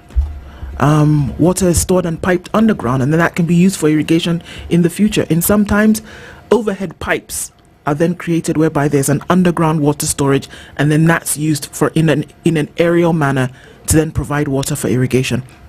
Would that be something that could actually be considered? Okay. First, let me start with where you started, the issue of the dams and the speed at which they are being done. You recall His Excellency, the President, when he began the term, he talked about the 100 dams, and he said these 100 dams, we're actually going to look at them not from GOK funding, exchequer funding, or from a development partners perspective. We are going to do PPP. That is a public-private partnership. Yes. In essence, when you do public-private partnership, the speed at which the dams are being built is going to increase, because you're talking about a private person injecting the money. The role of the government there is actually to acquire the land and clear on the wayleaves. And that may not be a very substantial amount in the course of the dam. And some of the areas also where you're doing the dams, we already have government land, like in Galana. Galana, we already have, the government has 1.7 million acres. So we don't need to acquire any land. And there we've already gotten, and for irrigation dams, they're a bit unique in a way, in that for irrigation dams, you normally get two private partners. Like in Galana, we have a private partner who is doing the dam. Then on the other side, we also have a private partner who is actually doing production. So meaning already the dam become bankable, because when he builds it, we have someone who is ready to uptake on large-scale production. So the two now, you find, because dam for irrigation dam is actually an economic. Is actually meant for production. You find like now we have people who are willing to pay a water tariff of 7 cubic per liter. So an example, Galana Dam is going to be 300 the dam is going to impound around 350 million cubic. So if you multiply that by 7, that can tell you the amount of income the person doing the dam is likely to generate. So you find it becomes attractive. So that's what I'm saying. For irrigation, some of the irrigation dams are going to be built very fast. And we're also having conversation, like at the moment we're having conversation around 6 of them. There is Galana, which is already having we're just about to break ground. We should be breaking ground in July, because the private party has been doing studies on the dam, confirming the feasibility studies, confirming the financial model. So that we will be closing, and by July we should be able to get to the ground. And by June 2027 latest, we should be starting production. And they are talking about production of 200,000 acres is what they're going to put to production. So let's just take for example something like maize, because in Galana the person doing the large scale production has actually done some test run on 500 acres, and using irrigated agriculture he's been able to produce 35 bags. The best we do in Kenya is around 25 per acre. He's doing 35 bags per acre per season, and is likely on a very ambitious level he can do 3 seasons. But because of soil health we have to do an alternate crop, so you find he might do 2 crops. So that's around 70 bags per acre. So we're talking about 100,000. That will give you 7 million. So we're talking about 200,000, but you may not do 200,000 all of it on maize. So that's already bridges a very big deficit of maize by just that one dam. Talk about there is also high ground fall. High ground fall, that may take a little bit longer, maybe not maybe 5 years, but high ground fall itself, 5 to 6 years. Will help us put over 400,000 acres into production. Again, we already have a private party from UK. If you remember in COP27 in November, His Excellency the President and the Prime Minister, that's when that deal was signed. They've been on the project development phase, and right now they're actually under evaluation. So very soon also they should be getting to a concessional agreement, and they start the process. It may take maybe 6 years, but at least after 6 years you're talking about putting 400,000 acres into production. Part of that 100,000 acres is dedicated towards rice production, and that will also help us in damming and controlling the river flow and the floods of Tana River, which is actually where you normally have the biggest issues of flood mitigation. So again, you see there we are talking about not just we secure food. At the same time, you can imagine the number of jobs that will be created from that. You can imagine the issue of food security. So already Galana and like that, when I say 100,000 acres put into production, and 1 acre normally gives you an average 2.8 tons of metric ton of rice. So that means you're talking about 280,000. So in 2 seasons, you're talking about 506,000. That already helps us reduce our deficit of rice in importation in Kenya. So then we have a dam like all those we have in conversations. We have Radat Dam. Already there's a private party who right now Radat is under what we're calling evaluation. The two already have come to a completion. Galana is way ahead, almost going to groundbreaking. High Grant, we're just about to get to the concession agreement. Radat, we are doing evaluation. So all this, what will happen, because it's private party, we're not using the government money, we can afford to have them run concurrently. So we can even have, at a go, we can have 10 dams running concurrently. It's just that right now we have to make sure that at this stage we conclude on all of them. Then we have Lowat Dam. Lowat Dam is in Turkana. It will help us. Lowat Dam has around 324 million cubic. It will help us put area under production around 37,000 acres. Lowat Dam will help us in terms of sugar. We've been importing a lot of sugar, so that will help us a lot on that. And we are going to do this short-term sugar. When you do irrigated sugar, you can do the one that has around 8 months, as opposed to this other one which normally takes 18 months. Then, so we have quite a number. So you see all those dams now taking on at the same time. And as I said earlier, I see these dams also helping us also in flood control. But the other methods, we also consider them. Like we have in Turkana, we have the aquifers, which we are also considering that. But the aquifer, the biggest challenge we've had is the salinity. But now we understand when you go down, like maybe a kilometer, we might be able to get some fresh water, which is now good for irrigation. Quick question. We've talked about the dams, PPPs, the farmer. How does a local farmer next to these dams, next to these projects, how do they plug in? How will they benefit? How can they plan that 6 years from now I'm near Lowat Dam, I'm going to get this water? How do I plug in? Yeah. So what you're doing, we have what we call outgrowers. Most of these large-scale producers, they have what we call, you have the nexus. Nexus is where he'll set up his mill. Let's take, for example, Bura. Let's say a place like Bura, which is a very practical example. Bura, we have the Bura irrigation scheme, and in there we don't have a dam, but Bura has a potential of 176,000 acres. But with the normal flow of the canal that was finished the other day, we are able to put 25,000 acres into production. An additional 25,000 acres, 25. Right now we have 5,000 acres under production, and we are able to put another 20,000 acres under production. So a case example is when we have a large scale producer who comes on board, he sets up the milling plant, he sets up all the equipment needed for production. Then he also goes ahead and does his own production. But also they embrace what we call outgrowers. Now, the outgrowers model is where the local farmer is able to be trained on what is needed, and because the local farmer at times may not have the capacity to do processing, may not have the capacity to do the marketing, then this person now creates him, sets up the plant, shows them how to go about production in terms of quality, in terms of the seeds, and some of them will go ahead and give you money for inputs. Because for you to be able to have quality for export, for us, so that the farmer can benefit, you need to use the right quality of seed, the right inputs, and the right farming method. So some of these investors, because they have an intention, whereby you find 25% they produce internally, 75% they get from the outgrowers. So our local farmers along those dams, they are going to be very big beneficiaries. So it's going to be primarily a big industrial complex, and then the farmers, whether it's maize, it's rice, it's sugarcane, it's whatever, they'll be feeding into this system. So they have to be contracted by these big producers. Yeah. So it will be more like a contract farming of some sort. Yeah, that's a fact. Yeah. A lot of these things that we've spoken about today are future. They're things that will come in 2026, 2027, whereby plans have been done, whereby, we've looked at the state of things and said, okay, this is happening.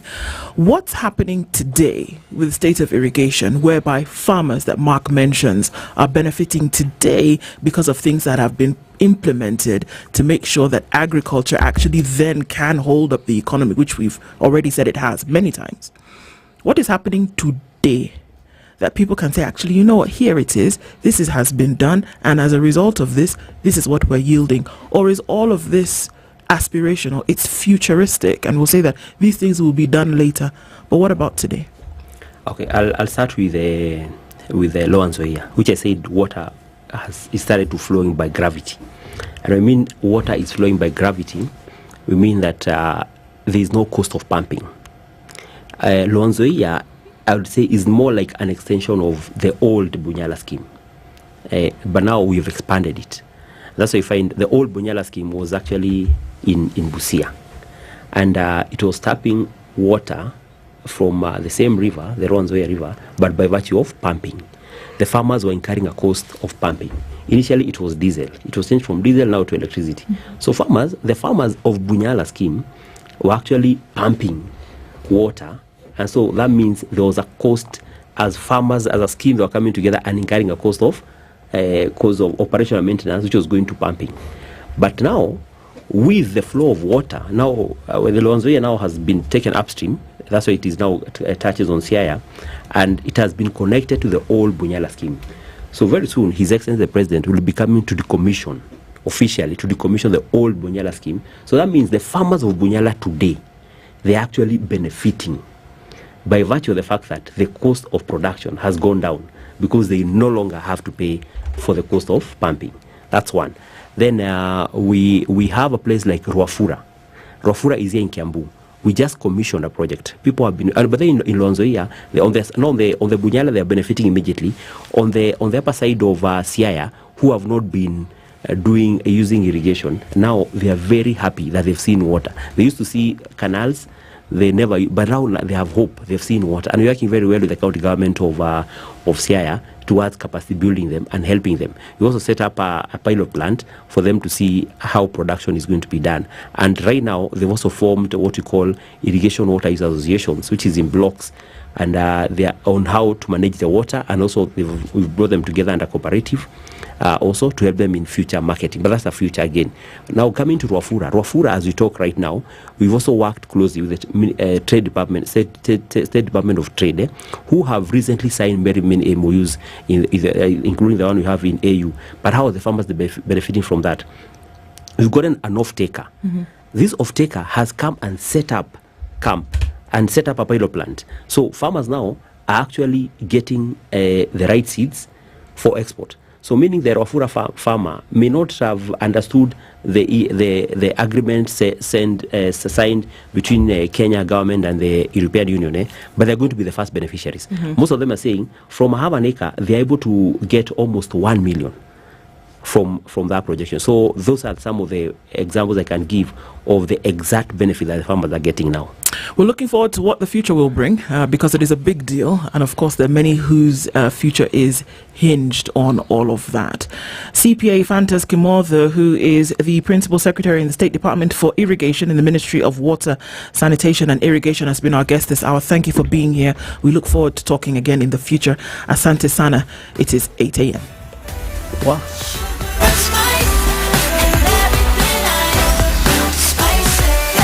Spice up your life.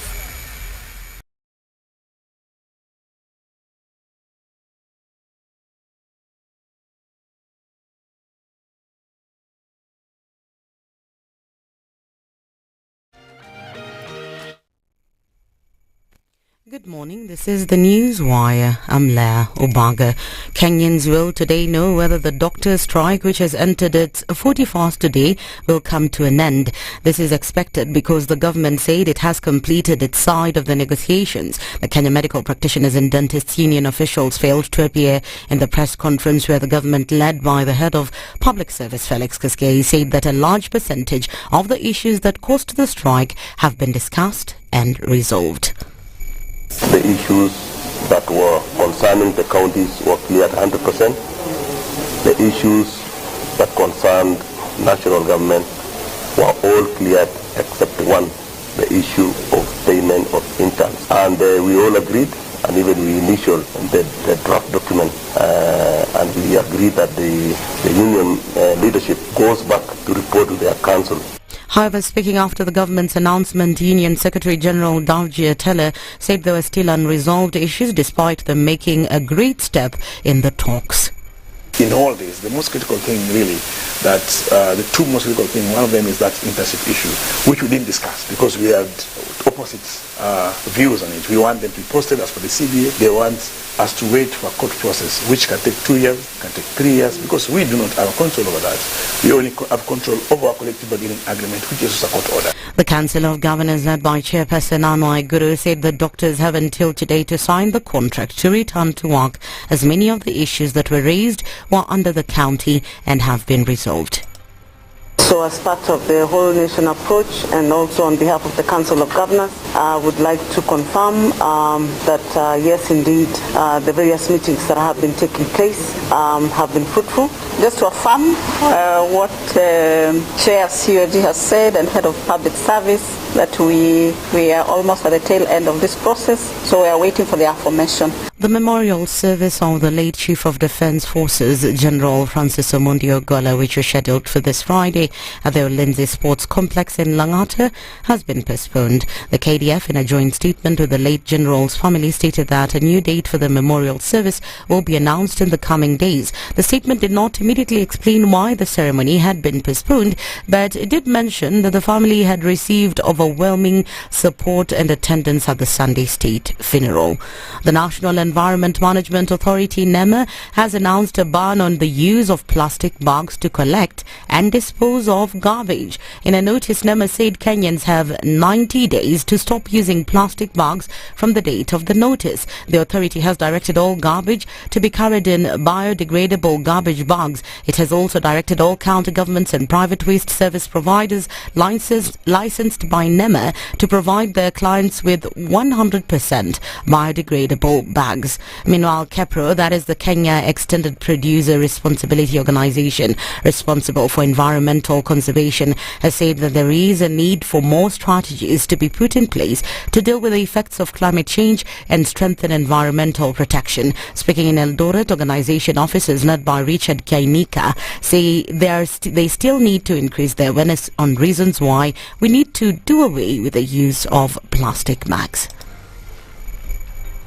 The call here is coming together towards making sustainable waste management practices, and majority of what we talk about is avoiding dumping and trying to see whether through circular economy practices we can rethink the design of our products so that instead of dumping using the linear model of economy, then we can begin to embrace the circular economy. So what we are doing is to inform especially the young people, especially those who are not engaged in meaningful jobs, so that they see the potential that is in waste. The father supported NEMA's announcement to companies that will see them create biodegradable bags. This is a good law because it gives responsibility to waste generators. So if you are a waste generator, if you have produced, say for example, plastic packaging, it is the responsibility of you, the producer, to ensure that that plastic you generated does not contaminate the environment. So what we would like to get from the producers is for them to give us a plan as an authority so that we don't give that burden to the county governments. So that county governments will only be dealing with waste which is mismanaged, but not what somebody else has produced. That's the Newswire. I'm Leah Ubaga.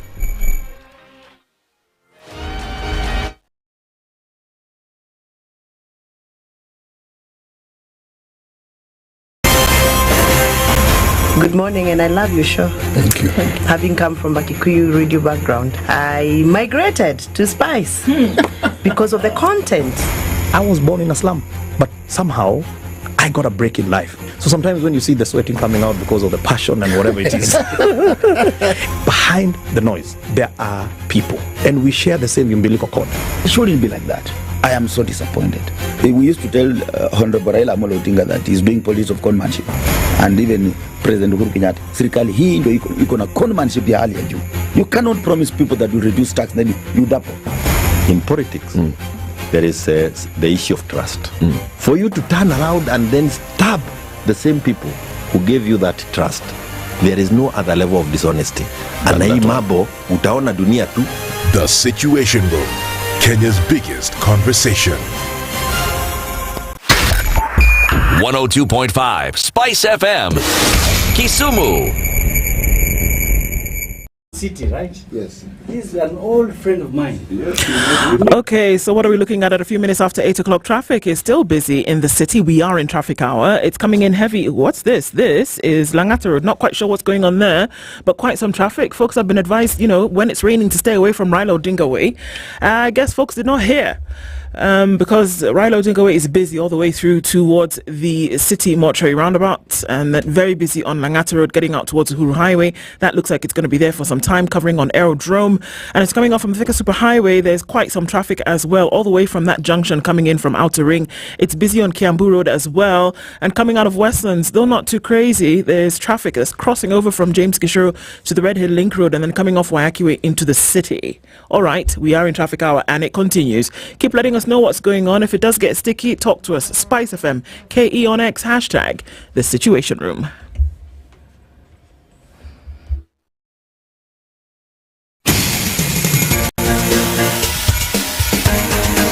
This is The Situation Room, the home of hard-hitting political commentary and penetrating insights about the state of the nation. This is a talk radio experience like no other. The Situation Room, a place for hard truths, debates, and elevated conversations. The Situation Room, witty, political, engaging, deep, controversial. In the room, we have C.T. Muga, researcher, academic, seasoned political observer, a fountain of wisdom in these politically uncertain times. Ndu Oko, Nigerian by birth, Kenyan by choice, communications expert, Pan-Africanist, a truth seeker and believer in people power, and Eric Latin, agent provocateur, the man in the chair, seasoned journalist, news hound, a man who believes in punching up, not down. This is The Situation Room. the only way to start your day. It's 8 after 8 on the 22nd of April, and we're into the third hour of Kenya's biggest conversation this morning. Yes, I know, it's flooding everywhere, and the conversations still rise. Okay, we're getting into an hour when we're talking about a nation, Kenya, but there's another nation. There's the hustler one. And we're asking ourselves certain questions. The promise upon which a new administration delivered its mandate, or rather delivered a promise of a mandate that it was going to bring in. This hour, we're going to be talking about the reality on the ground. What is actually going on with these hustlers who form this nation, and the promises that were made to them, and how we'll be talking, or rather moving into the future. Our guest this hour is political analyst Steve Mbogo. Good morning. Good morning. How are you doing? Fine, thank you. Karibu sana. Asante. Welcome to the hot seat of the Situation Room. Thank you.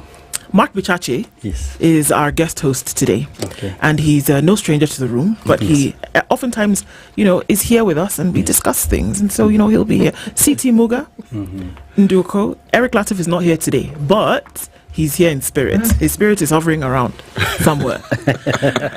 Did you just make him a ghost? I kind of did. When there's something strange in the neighborhood, who are you going to call? Mark, a spiritual being. A spiritual being. Yes. I think we can feel his existence. Yeah. I'll say it to his face again also when he's here. So we're getting into that conversation this hour, and also welcome, we have to say this every time, welcome to our audiences on different streaming platforms, YouTube, Facebook, and also our audiences on KTN Home. Welcome. As we get into this conversation, Steve, karibu sana to the Situation Room. Asante. We go around the continent, well, CT does. His passport is full. This week, I don't know how he does it, but it's quick flights. This week, he's gone to the Republic of Congo, and he's brought with him a basket of proverbs. He'll tell you what today's proverb is, and then your assignment is to tell us how that proverb resonates with you and what it means to you. Okay. Sava? Sava. Okay. Bien. Bien. Sava, sava. Sava, sava. Yeah. A boat of pity will never cross the water. A boat of pity yes. will never cross the water. Yes. In my own understanding, it simply means that complaining, self-pity, or having what you call basic self-pity can never solve a solution to your problems. So basically, in my own terms, I resonate it with normal life. And a situation where someone is feeling pity on himself rather than finding a fundamental solution to their problem, they can never find a solution to the problems they're experiencing. Yeah. By just sitting and, nobody knows. And wallowing in pity. The troubles I've seen. Okay. So doing that is not going to get you anywhere, essentially, is what we're saying. Exactly. Okay. You have to find a fundamental solution to your problems. Yes. Okay. All right. So if it's a boat, you have to fix it. Okay. Yes. So if it's leaking, or you need if to it's fix a speedboat, at least at the very least, turn on the engine. Turn on the engine and make sure you have enough fuel to cross you over. Voila. So the person who sang the song, nobody knows the trouble I see. Yeah. Nobody knows my sorrow. So they had missed the point. They were. That was the guy sitting in the middle of the boat in the middle of the ocean. Yeah. Exactly. Trying to propel himself on pity. On pity. Yes. And do you think he made much progress? Not really. Well, but anyway, he sang. But his song is a hit. So it's actually a really sad song. His song is a hit. So yeah. Speaking of sadness, there could be folks who are in a part of a okay. Well, let's start. About a year and a half ago, a nation was formed. Yes. Okay, it's probably, if we're looking at it in the world today, maybe one of the youngest nations. Yes. I don't know that it has boundaries. I don't know that it has a passport or that it has a military or a police force. Yes. I don't know that it has a central bank, but it's a nation all the same. It was created by word of mouth, and people kind of joined this nation and then were, what do you call them? Card-carrying, fully what? Yes. Card-carrying members. Thank you, of this nation. Yes. Card-carrying citizens of this nation. Yes. And it was by the words of the current president. Yes. Right? The hustler nation was born. Yes. And there were people then who got citizenship to this nation by virtue of the fact of their economic status or wherever it is that they were on the totem pole in this country. So the hustler nation was formed, and it was people who maybe didn't get a chance we didn't have the time where opportunity and experience then married. Yes. And the president came in and said, you don't have to be special. You don't have to be born with a silver spoon in your mouth. What we are doing as a new administration is we are creating a movement whereby we're going to create opportunity. And we're going to make sure that you as individuals can meet opportunity, and then boom, we go. In no time, we'll be flying towards economic development. Yes. We'll be flying towards personal development. Yes. We are going. You don't have to be dynastic. You can actually work hard, and because this country has provided opportunities for you, you will go. Sounds great, doesn't it? Exactly. Does this nation still exist? I think we can all agree that all that was a big fallacy. Indeed, the nation exists. We have the movement of the hustlers. But, the biggest problem in this country, and I've said it again and again, is what we call political illiteracy. And many people in the political stage understand this very well. And that's why they understand that Kenyans are so gullible. And it's so easy to persuade Kenyans on the aspect of hope. And what you're experiencing today, all that was false hope. And that's why Kenyans are tired today. They say when you subject the citizens through political exploitation, social degradation, economic exploitation, the only outcome is resistance. If you speak to any Kenyan out there, no one is happy. And in fact, Kenyans have stopped complaining. If you go to the ground, Kenyans have stopped complaining. And when people stop complaining, then that's a big danger to the nation. No one is talking about cost of living anymore. No one is talking about these punitive laws and taxes and regulations being put in place every day. So that is a time bomb in waiting. That's the reality. Some of us who grew up with our old folks, we were being taught when you were young that when you're married and you have a problem with your wife and your wife doesn't confront you anymore, then you should be more scared, because that means probably your wife is looking for a way out. So the government in place today should be very careful. Kenyans have started practicing what you call self-preservation. You've seen doctors go on strike for more than 30, 40 days before even a single politician joined in. And the doctors themselves were very clear. I saw the head of the Doctors Association clearly saying, we even don't need members of parliament. The politicians should go back to parliament and practice they go and amend laws. We don't need them in our demonstrations. So next thing, the doctors are on the street. Next thing, maybe it's the doctors, maybe even the police, maybe all of us. Because I think this country as a nation is held captive. I think as a country we're discussing the wrong issues. Many a times the president has said clearly that his hands are held captive. His hands are tied. You remember very well when the issue of fuel subsidy and the fuel pricing skyrocketed. And the members of parliament, when he had a PG, the members of parliament tried to tell him that, the ground is different, people are really complaining. He said, I can't do anything, my hands are tied. So that begs the question, this is the father of the nation. He is the most senior public servant in the country. When he tells you his hands are tied, then you need to understand and research and understand why is he talking about him being in a position where he's held captive. And I think President William Ruto is really held captive. How so? Today, most of the policies being implemented in this country are not implemented and created here by the legislative or basically our Kenyan technocrats or parliament, even technocrats. Most of these policies are brought forward by international organizations such as the IMF, the World Bank, the UN, the WHO. They're the guys running the show. Like which policies are you talking about, Steve? When you talk of from agricultural policies, economic policies, health policies, majority of these policies are internationally created. Today, I will say in this country, the globalists are taking over the country. These are the issues you're supposed to be talking about. I've spoken to many leaders, but leaders, most of them say they are scared of speaking about these things. But you do know that we will ask when you say such things. That of course, and that's why I'm here, City. Do you have evidence to support? Yes, that's why I'm here, City. Okay, you mentioned certain sectors. You talk about health. You talk about agriculture. Now, you talk about, City, what are some of the policies that we're talking about that you say are introduced by external powers that are then being implemented in the country locally? Now, that begs a very good conversation. You know, in life, they say information is power and knowledge is king. The biggest deficiency we have in this country is that people don't read. People don't read. People are so gullible.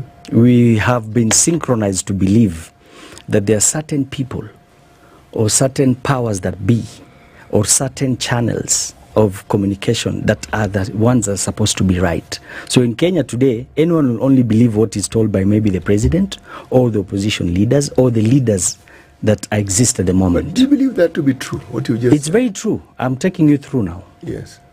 Today, the world is experiencing a very big changeover in terms of administration. And this has been a very long-term plan in the form of what we call the New World Order. The New World Order agenda is an agenda that did not start yesterday. This is an agenda that started being formulated. And whatever I'm saying, City, is out there. I want Kenyans to go and read, including you. Then maybe you can change your perception and stop bombarding Ruto here, and Ruto has been held captive. You've now changed the topics and you've come into bombarding Ruto. And the question, yes, there are two questions. Yes. First and foremost, yes. I am one of those people who honestly believe that the president's silence on the Hustler Nation is excellent politics. That's simply because it was not a sustainable narrative after an election. But secondly, when you speak about New World Order and you talk about Kenya being held captive and changeovers in government, it seems a bit more conspiracy theory than factual political analysis. So, for example, let's take one thing. Let's take the current tax regime. Yes. How would you say that the West is directly influencing Kenya, and how and where, which office? Exactly. Now, when you talk of the tax policies, specifically the economic policies that have been put in place, you and I will agree that for the last 10 years, this is not an agenda that started yesterday. Even from the time of Uhuru Kenyatta, there were so many tax policies that were brought into play that many Kenyans could not resonate with. Not even the tax policies, including economic regulations. You remember, when Uhuru was president, they came about with a policy saying you cannot even withdraw 1 million or bank 1 million or transact in cash. Without an explanation for proof of source of funds. There was a caveat. Yes, there was a caveat. Yeah. When the Kenya Kwanza administration was campaigning, the first thing they said is that when we get into government, the first thing we'll do is we'll remove these punitive measures. Because, believe you me, today, majority of the traders in this country, or people who are in business, are in cash economies. There are people who buy, traders buy goods and sell. When you limit the amount of money I can trade, and let me tell you, so many traders, when you talk to business people, they'll tell you... Is the money really limited? Are you really limited by how much you can trade? Because... Yes. They're asking you to... It's very simple. You have 1.0001 million shillings. And you go to the bank, the only question they'll ask you is, what do you do? If you're a trader, you say, these are my fish, these are my customers, and that's it. And usually after the first time you explained, the next 100 times you had to bank, you didn't need to explain. So how many traders or business people have established forms or structures of business where they have invoices and receipts and pro forma invoices to present to the banks? I'm talking about this now, basically the normal traders. So that created what we call a discouragement, even the morale in trading. The question you raise is actually a pertinent one. Yes. But banks don't necessarily have to rely on invoices, and all they look at is if you have an account, they know the cash flow. Not really. That you have. No, they can look at your account and they can tell what it is that you do. Because when you open an account, at some point, you will explain when you go to City, when you go to any bank, yes, they ask for what you call, and it's not the problem of the bank. These are regulations set by the central bank. The bank will request you to provide what you call supportive documents. And I'm talking about now that structure of having all those supportive documents. Well and good. They came in the name of what we call curbing money laundering. But look at it this way. I'm talking about a situation where President Ruto clearly stated, including the Kenya Kwanza campaign manifesto, is that the first thing they'll do is to curb that.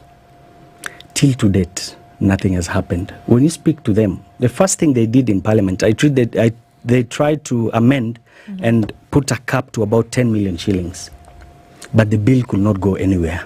And are we able to point that to some kind of external influence? Of course, that's why I'm going to. Okay, please. When they tried to do that, apparently, that was a global regulation set on the Central Bank of Kenya. So there's nothing the president could do, even on himself. Listen, economies are built by ensuring people have money in their pockets so that there is circulation of money.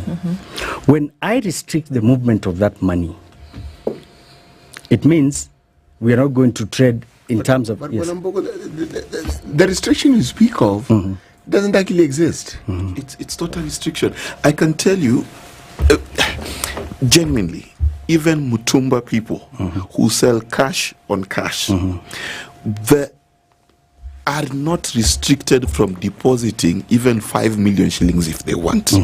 The proof of funds is not even about invoices. It is about proof of reputation. In fact, let me assist you. It is the reputation that you have with the bank. So, for example, if Mark Bichachi banks 50,000 every day, and then suddenly I'm banking 1 million, my bank will ask me a question. But if I keep banking 1 million and they know my reputation and where I get that money from, there is no restriction upon my business. Secondly, we must understand that the world over, there is a body that watches black money flows and fraud, which Kenya had a better rating, and we are trying to maintain that rating because Kenya, in fact, today in the newspapers, there is a doctor who was sentenced because of participating with Al-Shabaab and other terror organizations. Yes. So there is security needs. There is needs of ensuring that black money from drugs and things like that is kept away. So the thing is, it is only difficult. It is only an impediment if you are a magic money person. It's an impediment because then you cannot explain where you got your 1 million shillings. But if you do legitimate business in this country, it is not difficult. I love the way you're putting it. You see, in theory, it sounds so easy. But I'm telling you from a businessman's point of view. I'm not here to criticize anybody. I'm speaking from a businessman's point of view. Are you aware that majority of even the traders from Kenya today, including the manufacturing industry and business people, many people have opted to move to the neighboring countries just because of, for example, even the banking laws? I'm telling you. So whatever you're saying is very good in the aspect of controlling. But at the end of the day, these are things that have hindered our ability to transact. The reason why this government was campaigning on it, because they knew they were feeling the pinch, but they realized they could not do anything. The other thing on economic regulations are the taxes. For example, the fuel levies and all that, the taxations. The president himself was very clear when he was being questioned about the issue of taxation from 8% to 16%. He was very open enough to tell Kenyans and his politicians that his hands are tied. The other day when he tried to introduce the subsidy, fuel subsidy, the IMF in itself, it was in the mainstream media, the IMF in itself was not happy with that decision and they asked the government to reverse it. So when you look at most of these policies, these are policies that are set by external forces in this country. And that begs the question, what is their interest here? And that's where I was going to. Looking at a nation like Kenya that is a sovereign state, and that then will practice the different elements or attributes of sovereignty. Would it make sense that everything that is happening today, which you're saying then essentially impedes this same sovereignty that we talk about, actually is the reality? That everything that is being done, coming from your original statement, whereby the president's hands are tied, and we say do something, and we say if the tone at the top is not 1, 2, 3, it is actually not his fault. But the problem is that his hands are tied by external forces in a country where sovereignty is practiced and he is the head of the people. Now, I started by speaking about what we call the New World Order. The New World Order agenda in itself has one purpose. Its main purpose is to break the sovereignty of all nations and build what we call a one world government. This is information that is out there. This decision came about in the year 1946, immediately after the Second World War. And on the 13th of February in 1946, the United Nations formulated what we call the United Nations Charter. And its main objective, this is a document that is online, anyone can go and read about it. Its main objective was to break down sovereignties of all countries and build what we call a one world government. And that's where we are heading to.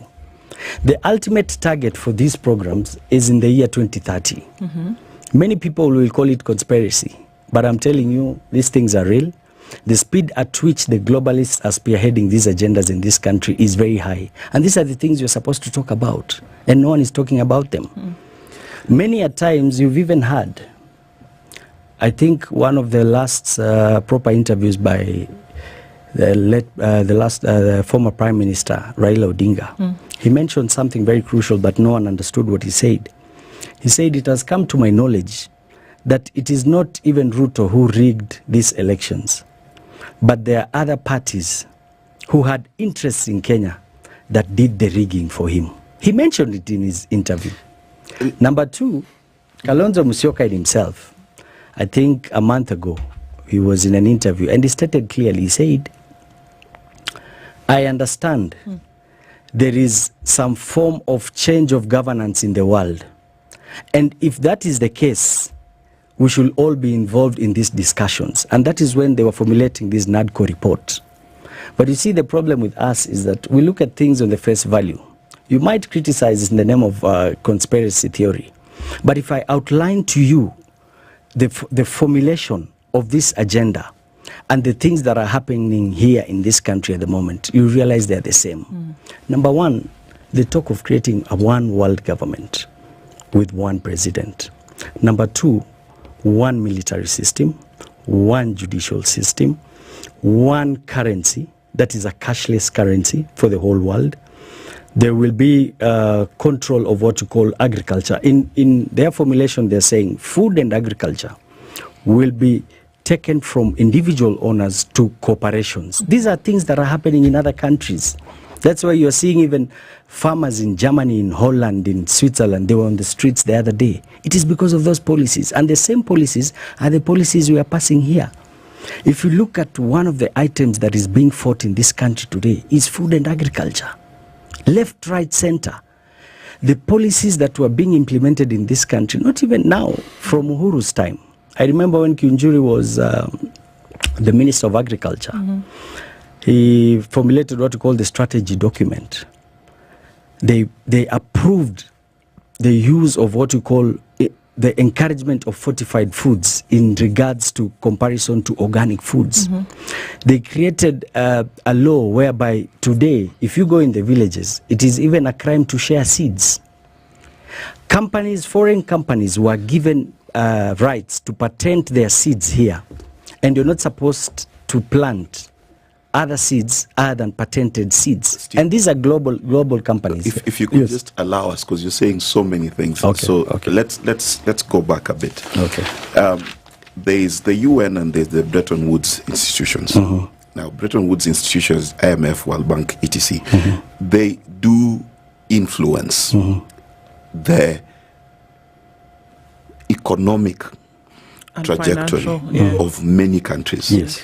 Simply because if you are going to borrow money from them, and as countries we can't give them a piece of land in Shinyalu and say this is your surety. So what we do in terms of accepting that debt is create fiscal changes within our economy that are supposed to help. Now, I'm not saying these institutions changes which are agreeable to them. Yes. All in their terms. And which gives them the confidence that they need to lend us money. Yes. Now, I'm not by any means saying they're saints, because we know there have been many countries that have gone into crisis because of World Bank issues. Course. However, when we then say it is a one world government agenda, we are forgetting that China and Russia and much of the Middle East and India and other institutions and other countries that are world powers, India being the fourth largest military in the world, for example, China being second, do not agree with many of the things, not just with even the idea of what you're proposing, but they don't even agree with the IMF and World Bank and World Trade Organization and things like that. So the world has a duplicity, a multiplicity, if you will, of voices. Thirdly, the issue of agriculture and the patents behind seeds and then fortification. You're correct. Yes, there are seeds that have been manufactured by certain institutions, and they're not. They hold the patents. For example, the pink pineapple. Have you ever seen the pink pineapple? It looks really nice, but you can't plant it and propagate it. That is intellectual property conversation. However, when you put them together, and these things are not necessarily related because the World Bank has nothing to do with seeds, then we're putting too many things together. And for the sake of our listeners, let's itemize and compartmentalize issues. Exactly. Okay, thank you. Now, one thing you need to understand is that you've said a very important thing about the other powers that is coming up, and that is the BRICS nations. We have Brazil, Russia. Actually, up to date, we have more than 87 nations which have signed bilateral agreements with the BRICS nations to work under their form of leadership and transact with them.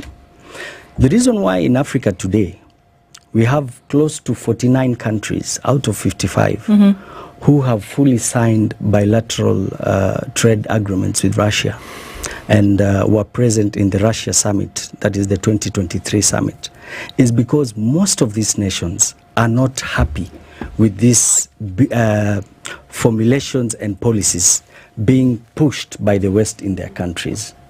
If we speak of East Africa today, believe you me, Kenya, we've been left alone. By whom? By the rest of East African communities. Uganda, we've left alone as per what? We are the only ones supporting the West agenda today. Actually, we are in the name of the puppets of the West. Okay. Let me just pause for a second. Can we pause and to take a break?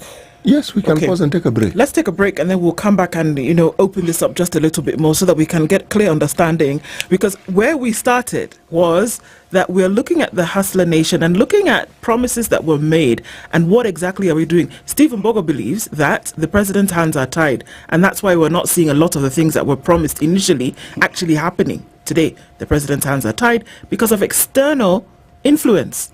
The conversation continues. It's 24 minutes to 9.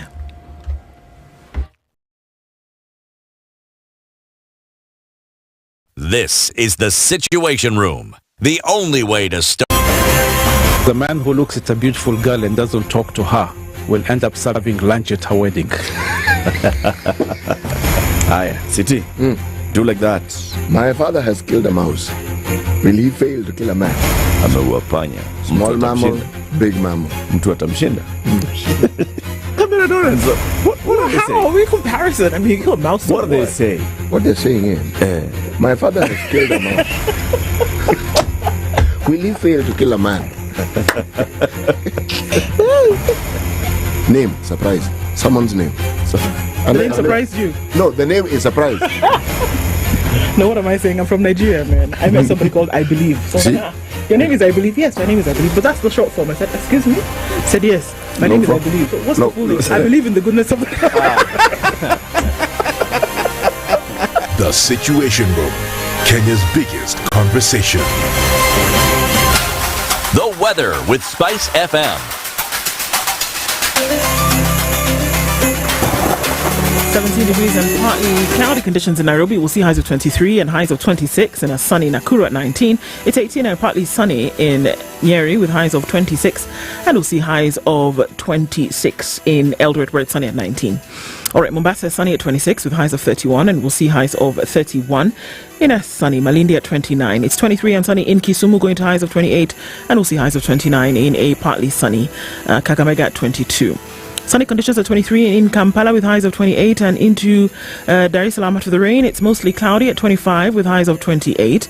Lagos, I beg your pardon, Mogadishu is sunny at 28, going to highs of 33, and at 16 it's sunny in Addis Ababa with highs of 24. Johannesburg at 19 is sunny with highs of 28, and it's raining in Lagos at 25 with highs of 33. It's a cloudy morning in Kinshasa at 24, going to highs of 30.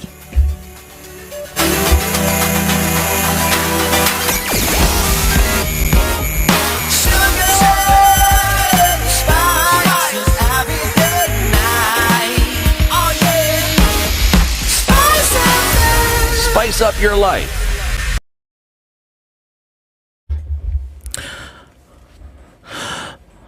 The morning indeed did get busier. We're looking at traffic coming off Manyanja, crossing towards Jogo Road, and Langata Road is still doing the rounds. Pretty busy this morning as we look at traffic then going in and touching on Uhuru Highway.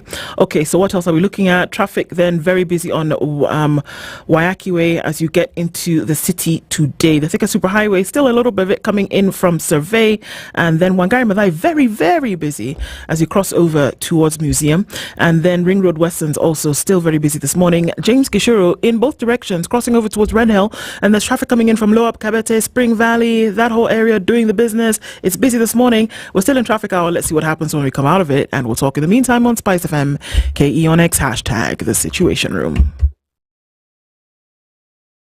Mature, intelligent talk every morning. Spice up yourself.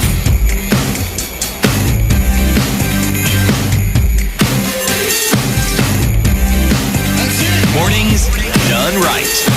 94.4 Spice FM, Nairobi. 20 minutes to the top of the hour, and we're looking at issues as to why certain things can't go in certain ways. Stephen Bogo is our guest this hour, and talking about one of the things that we left upon is that the president's hands are actually tied in certain things that he can or cannot do, and the people who hold these handcuffs are external influences in terms of nations and institutions. That statement seems to imply that we have a lame duck president. Exactly, a puppet. Oh, wow. Okay. And if we say that, then we are saying that either the man didn't know what he was doing when he was campaigning, because he campaigns and then gets to this position, and then suddenly it's like he's surprised by what he finds. I find that to be perhaps the complete opposite of the representation of the president as I see him. And we cannot imagine that President William Ruto, with his character, took exactly one day to change his entire personality to fit into the shoes of the West. This is a very deliberate president. He knows what he's doing. There's no question about it. We may think we understand what he's doing, or we may think he doesn't, but he clearly knows. He knows what he's doing, and he's very focused on his perspective. So, yes, exactly. I don't see him getting into a situation that he doesn't understand. Yeah, and he's the one who's been complaining the most of African presidents about how they are treated with the West. Well, I mean, if we want to look earlier. Let's look at it very clearly. When did last year him complain? Well, hang on. Let's look at exactly what happened. Yes. I don't think he was the president of Kenya for 3 months even, when one of the very early conversations he had was about debt prejudice. Yes. He was talking about financial prejudice when it came to dealing with, and I don't like to call it that, but that's what it is, the North and the South. And in terms of who then gets precedent or who then gets beneficial treatment when it comes to borrowing. And he was very clear about that. He spoke to the presidents of different countries when he sat in Paris at the invitation of Emmanuel Macron, and he said very clearly, this behavior needs to stop. Did not sound to me like a man who was held under the influences of external pressure. It didn't sound to me like a man when he talked about climate financing and this business of having conferences, when we opened a conference here in Nairobi, and he said, you people are wasting time here having conferences and meetings when there are things we can actually be doing. He then went on to have a climate summit right here in Nairobi when he echoed the same sentiments, not last year, this year, when he talked about some of these things. does not sound to me like a man who is shackled by the influences of external pressure. Doesn't sound to me. He could have a different agenda, but I do not believe that he is actually pushing the agenda of external nations. They could be beneficial to his government, but I don't think that they are taking the overriding precedent. I would need to see directly that it's when they say, President Ruto, if you do not allow 50% of your parliament to be 1, 2, 3, then I think if we see something like that, then we would understand. And it may not come in such clear terms, but I think there would need to be something else that would show me and say, okay, actually, yeah. Look at examples when we say that there's a housing tax that has been brought into the country. Is that external influence? When we talk about the fact that he's saying that in his government that there needs people with fake certificates need to be thrown out. When he's talking about the fact that there needs to be a cut down or a shaving off of all of this extra money that's being spent, where is the foreign influence there? Where do we see this actually that we can say, you know what, there it is, and we can understand that the decisions are not being made to the benefit of the hustler nation because the president is pandering to the whims of external pressure? Where is it? Exactly. Now, City, you'll agree with me. When you want to understand the real problems you're going through, you have to open up your mind and look at your surrounding and the things happening around you. Whatever I'm saying, I'm not here to lament that President Ruto is doing right or is doing wrong. What I'm saying is President Ruto has put the interests of the West more than our personal interests. And I'm asking you, Steve, where? Yes. I want to, one, give me one. Yes. I'm not even going to say three. Yes. One example of whereby you say he's putting the interests of the West over and above those of Kenya. There's so many issues. I just want one. So many issues. I just want one. I will start with issues, for example, like security. We've had a very, very, very long discussion and deliberation about the issue of deploying policemen to Haiti. Believe you me, and you and I know, that it is not in President Ruto's interest to send our soldiers or our policemen specifically, not even the soldiers, to Haiti. But this was an idea created by the UN and the United States of America. Steve, was it in his interest to send our soldiers to DRC? That was Africa Union. Again, it doesn't matter whether it was African Union, but we sent our soldiers. So was he pandering to the whims of the EU? That is as per our constitution. The constitution allows us to only deploy the military and not the police. True. You can only deploy the police when you're going to take over civilian roles like training and softer skills. That we understand. Yes. So for him to bypass what is clear in the constitution, it means there's an upper hand towards what he's being told to do. That is one example. The next thing, I'm telling you, what Kenyans need to read about and understand is the shift that is happening all over the world, and specifically with countries affiliated to the West and the United States of America. When you look at the policies, for example, you've mentioned the issue of housing levy. Any sober Kenyan out there, when you talk to him about the housing project, there's no one who can really see the affordability and really understand the aspect of this housing project. But when you go into the formulation of the New World Order, one of the agendas they are saying is that they want to move the citizens from agricultural land or basic rural areas and bring them into towns in what you call settlement zones for people to live. The president in himself has said it before and before, more than 3 times. He keeps repeating and saying, I think it is time we have to free up land from the rural areas and move into towns. When you look at this housing project agenda, number one, they're saying majority of it will be for social, but part of it will be for sale. One of the credentials they're saying, for you to even be able to buy that house, which remember, you're buying a private house which sits on public land and you're buying it at the normal market price. It's not any way affordable. But they've brought another aspect. They're saying, for you to be able to buy that house, you need to provide what we call proof of funds. So in our own ideological understanding, these houses were built for basically the hustlers. So come and ask yourself, where will this Mama Mboga come with pay slips to show that she is able to pay the form of mortgage to pay for these houses. So the main agenda, when you look at the countries which have actualized this kind of housing projects, today, when you go to countries like Holland, the entire agricultural land has been taken over by corporations. So that begs the questions. My friend here has spoken about the issues of loan and borrowing from these big organizations such as IMF and World Bank. What are the guarantees that this government is giving the World Bank or the IMF for them to lend us the money? No one is aware of the agreements. Today, we are told one of the biggest companies in the world, in the name of BlackRock, is coming to invest into this country in our stock exchange. I'm giving you an example. Well, when you look at the case, talk about them coming to buy our paracetamols as well. That's where I'm heading to. That's where I'm heading to. When you look at a country like Ukraine, when they got the funding, remember all the money. Even yesterday, there was approval of about another $61 billion for Ukraine or so. All the money the United States, the IMF, the World Bank has given to Ukraine is not a gift. It's in the form of a loan. But do you know the agreement between the IMF and Ukraine? The collateral for the agreement was agricultural land and state corporations. I'm sorry, Steve, I've got to interject. And just to maybe seek some clarification. Yes. And at the same time, also make a point there.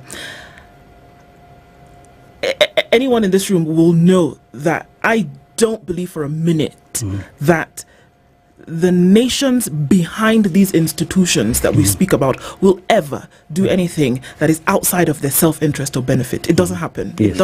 That is just how they are wired. That is what they do. Yes. You will not see them involved in a place whereby there will be no direct benefit, whether there will be no benefit, whether it's direct or otherwise. However, that aside, I don't think we can mix issues here. And I think that we are giving administrations of governments a free pass when it then comes to responsibilities that they have to secure and guard the livelihoods of their people. Yes.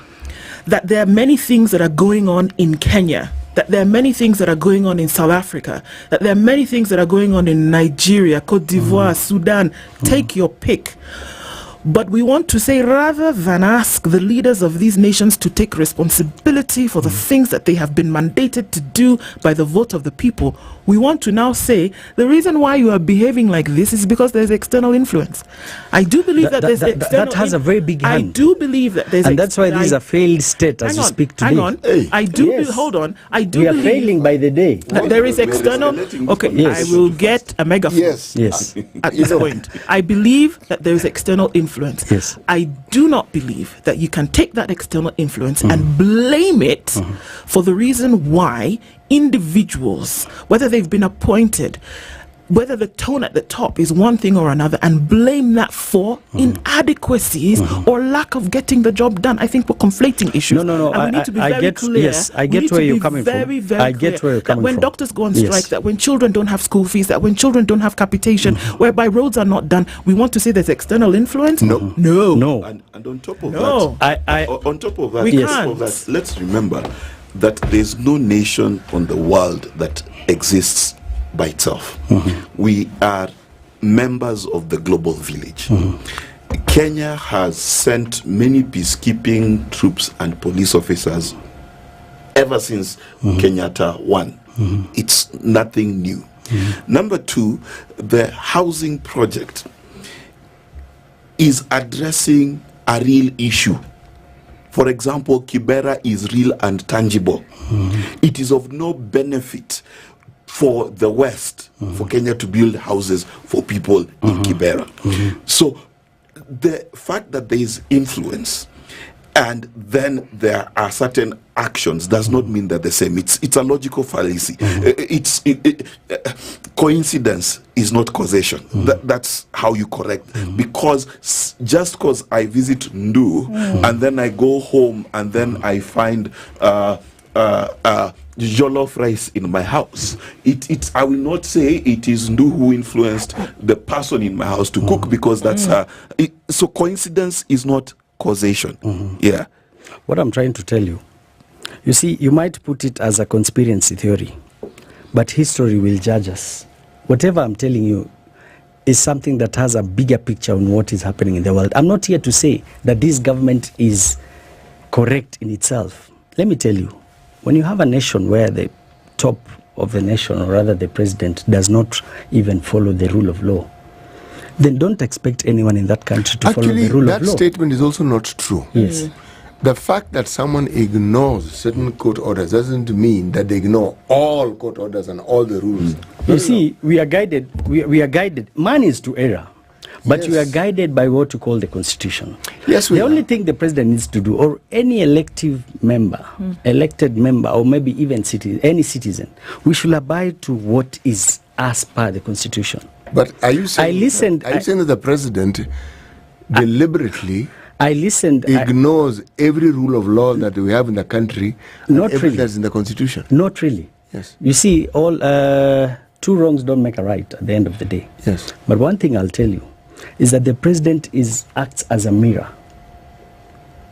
Now, when you talk of these other administrations of the government and other leaders not following or doing contrary to what the law pertains or what they're supposed to do, it's because maybe they're seeing the reflective mirror. If the mirror of the president, if the mirror is not clear enough for them to follow, then believe you me, we are doomed to fail as a country. Let me ask you something. Everything that I've heard said about the president, his borrowing habits, the debt, the deep, dark debt hole that we are in. Yes.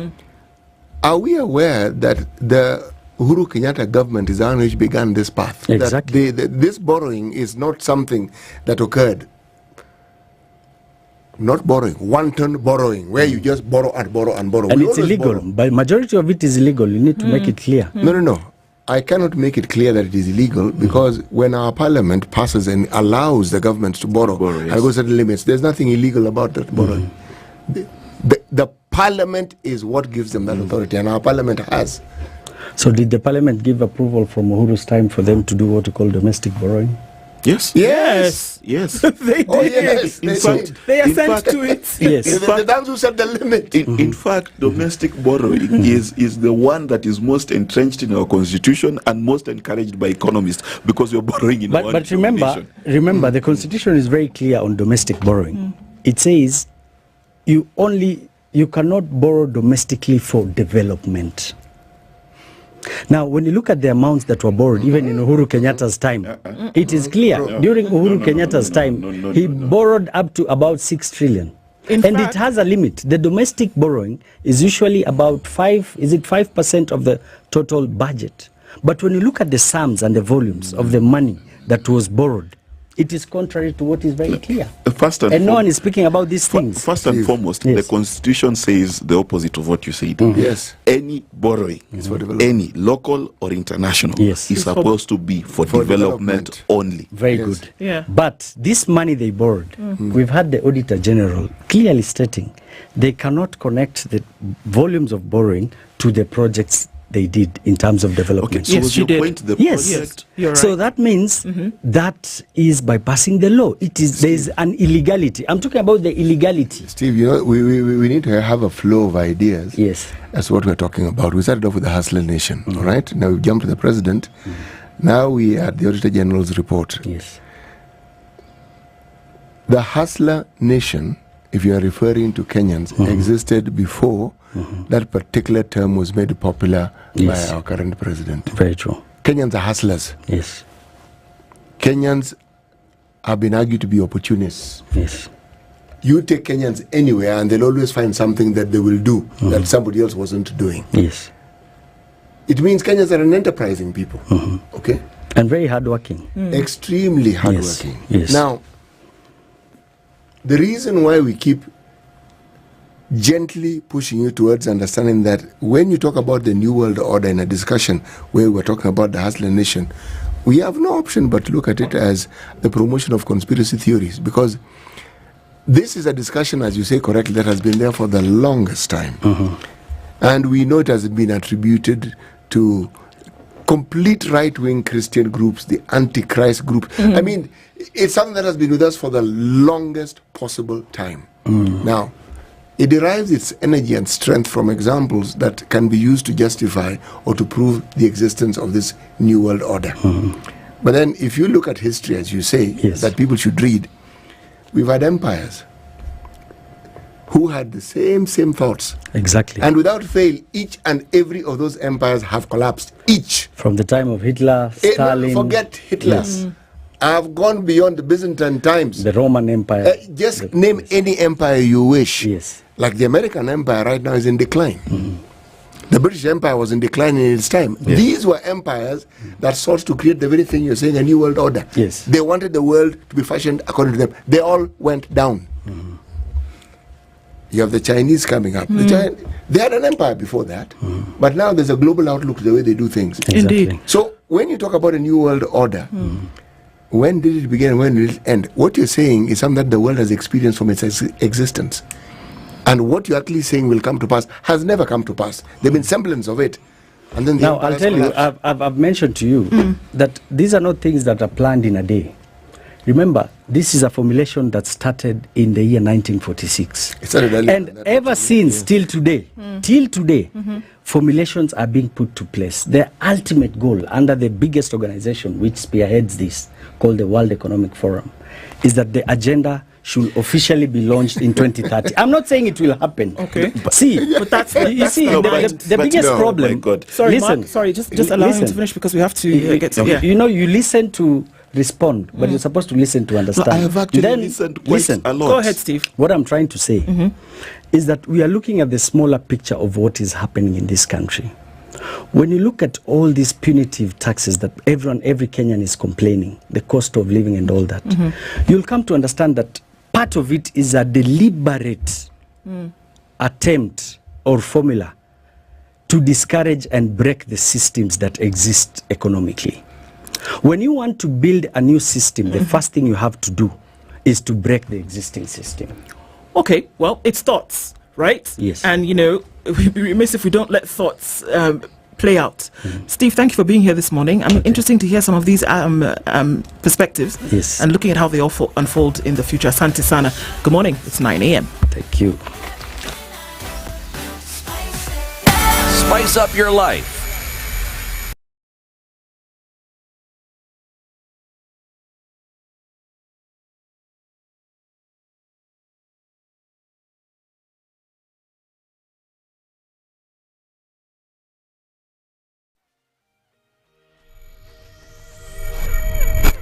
Good morning, this is the News Wire. I'm Leah Ubaga.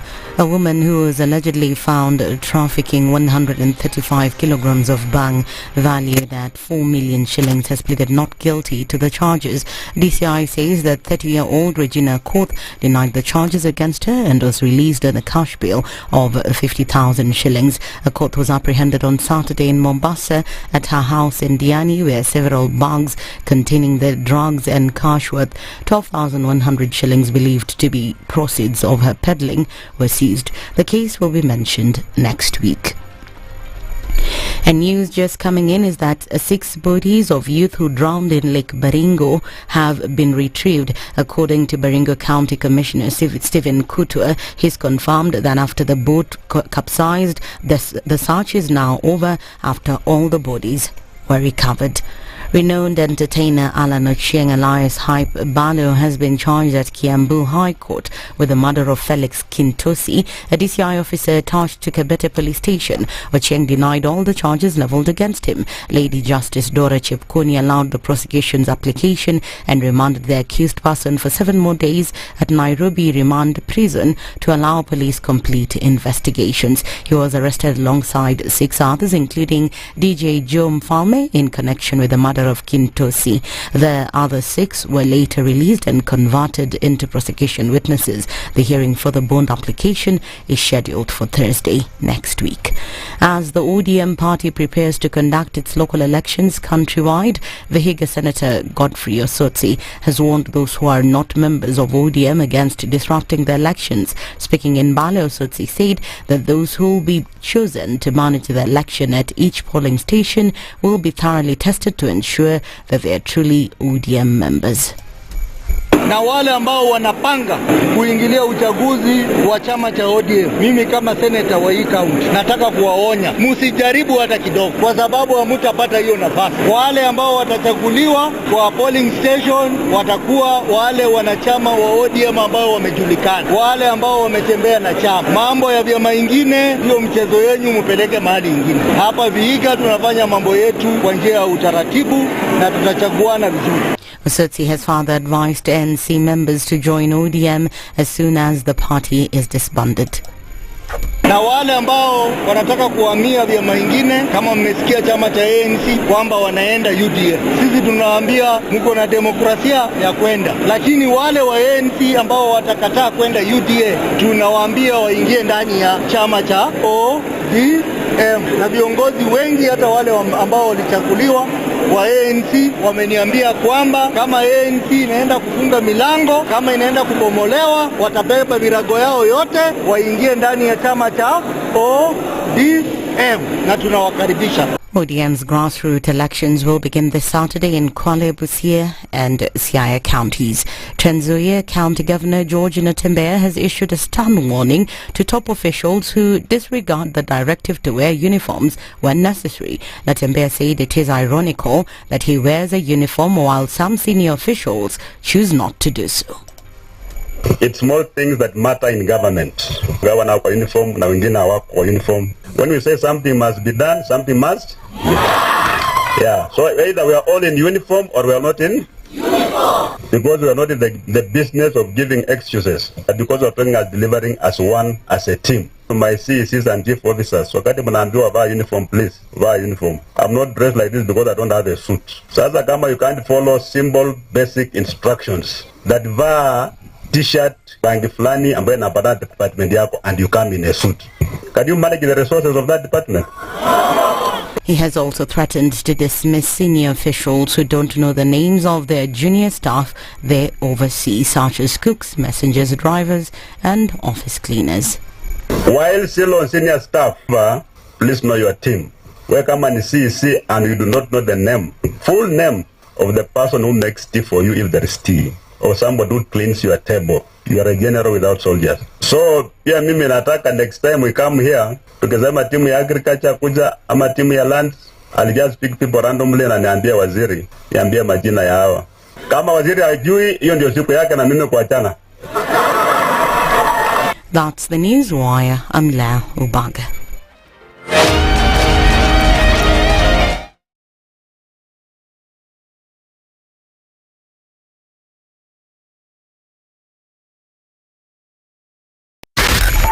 .4 Spice FM, Nairobi.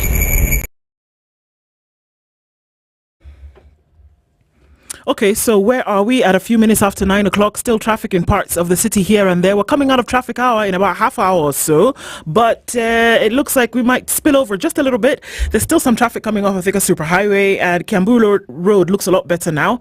Let's take a look at coming off of the Eastern Bypass. That was a bit sticky before, but we're fine. Outer Ring action, then going towards Manyanja, and then going over to Jogoo Road. A little bit of that also playing off of Landis Road. Uhuru Highway will be busy for the most part of the morning. We're seeing traffic coming off Langata Road, touching on Uhuru Highway.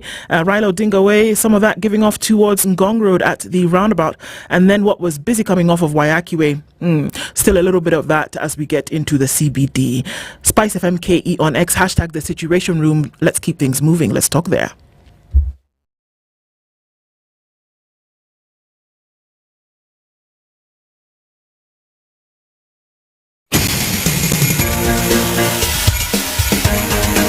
This is The Situation Room, the home of hard-hitting political commentary and penetrating insights about the state of the nation. This is a talk radio experience like no other. The Situation Room, a place for hard truths, debates, and elevated conversations. The Situation Room, witty, political, engaging, deep, controversial. In the room, we have C.T. Muga, researcher, academic, seasoned political observer, a fountain of wisdom in these politically uncertain times. Ndu Oko, Nigerian by birth, Kenyan by choice, communications expert, Pan-Africanist, a truth seeker and believer in people power, and Eric Latif, agent provocateur, the man in the chair, seasoned journalist, news hound, a man who believes in punching up, not down.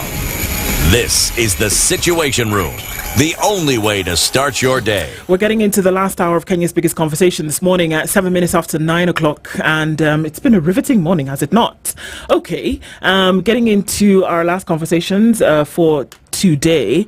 Ndurako, Siti Muga and Mark Bichachi with you this morning. We're going through a number of things. As we get into this last hour, a couple of things that we're going to talk to you about, and rather talk amongst ourselves about a number of things. But before that, Siti, will you remind us about today's proverb as we get into it? I will definitely remind you about the proverb today.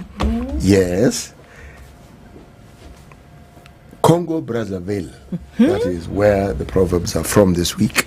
A boat of pity will never cross the water. A boat of pity will never cross the water. I actually resonate with this quite soundly today. You do? I don't just sit in the boat. Have a pity party. Get up, wipe your tears, put on your big girl shorts, and let's keep it moving. Exactly. It reminds me of the black tax. Oh, tax again, Mark. You know, black tax. Black tax is where, if you start making it as in your village or in your family, then there are people. Yes, there are people who are always demanding you have pity on them, and as you have pity, they do not develop nor change. Not only pity, what they do is they tug at your sympathy strings. Yes, and they know. Maybe it's someone you played with in your youth, a cousin you are fond of. Maybe it's an uncle who you fondly remember. But everything that you hear and everything that is directed towards you from them is engineered to get you to have pity on them, and to keep forking out resources to help their never-ending needs and problems. Indeed. Yes. Okay, so let's chat, guys. Yes. There have been many things that have been popping up over the last couple of weeks. Actually, no, let's say months. That things have been going wrong. Things have not happened in the manner in which one would expect them to if you have, proper guardrails and guidelines in place. Yes? So if you look at the scope of the country at the moment and you say the things that people are, okay, so maybe today there will be an end to the doctor's strike. Maybe today folks will come to the table and there will be an agreement. Okay, but did it have to get there in the first place? Okay, so maybe by some miracle, schools will open next week, and by the time you say, Gafala Bimvu, capitation would have been sent to schools even before they get there, right? Okay, but then did it have to be so bad before that? That maybe the floods will keep coming down, but that the drainage issues within cities would have been sorted, and people don't have to then wake up to ponds of water. That maybe you can hope and say things will get better and things will be all right, that we can manage some of the things that we see, that we will not have to be aspirational in development and say in the future we will have irrigation systems that work, that in the future we want to build this, that and the other thing, that we can actually say that we are putting in the effort today, something is being done, and that people can benefit from it today. It doesn't have to be futuristic. It is now. It's happening now. But unfortunately, that's not the case. And I don't think that there's a country on the planet whereby things don't go wrong. But you'll also find that there will be countries on this planet where more or less, things can work and we can get through it. And people have been pointing fingers. People have been saying things. So the question that we're asking this morning is the state of things as they are a direct failure of an administration of the day? There it is. That question has many answers, and as CT reads the books he's been recommended to read, I will go first. I think that we need to cut Kenya some slack. Kenya the nation, or Kenya the nation, or Kenya the executive and the government in power?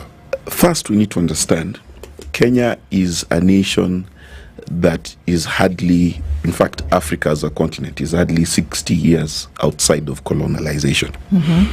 Why I say this is I've realized every single poor country in the world today, as we speak,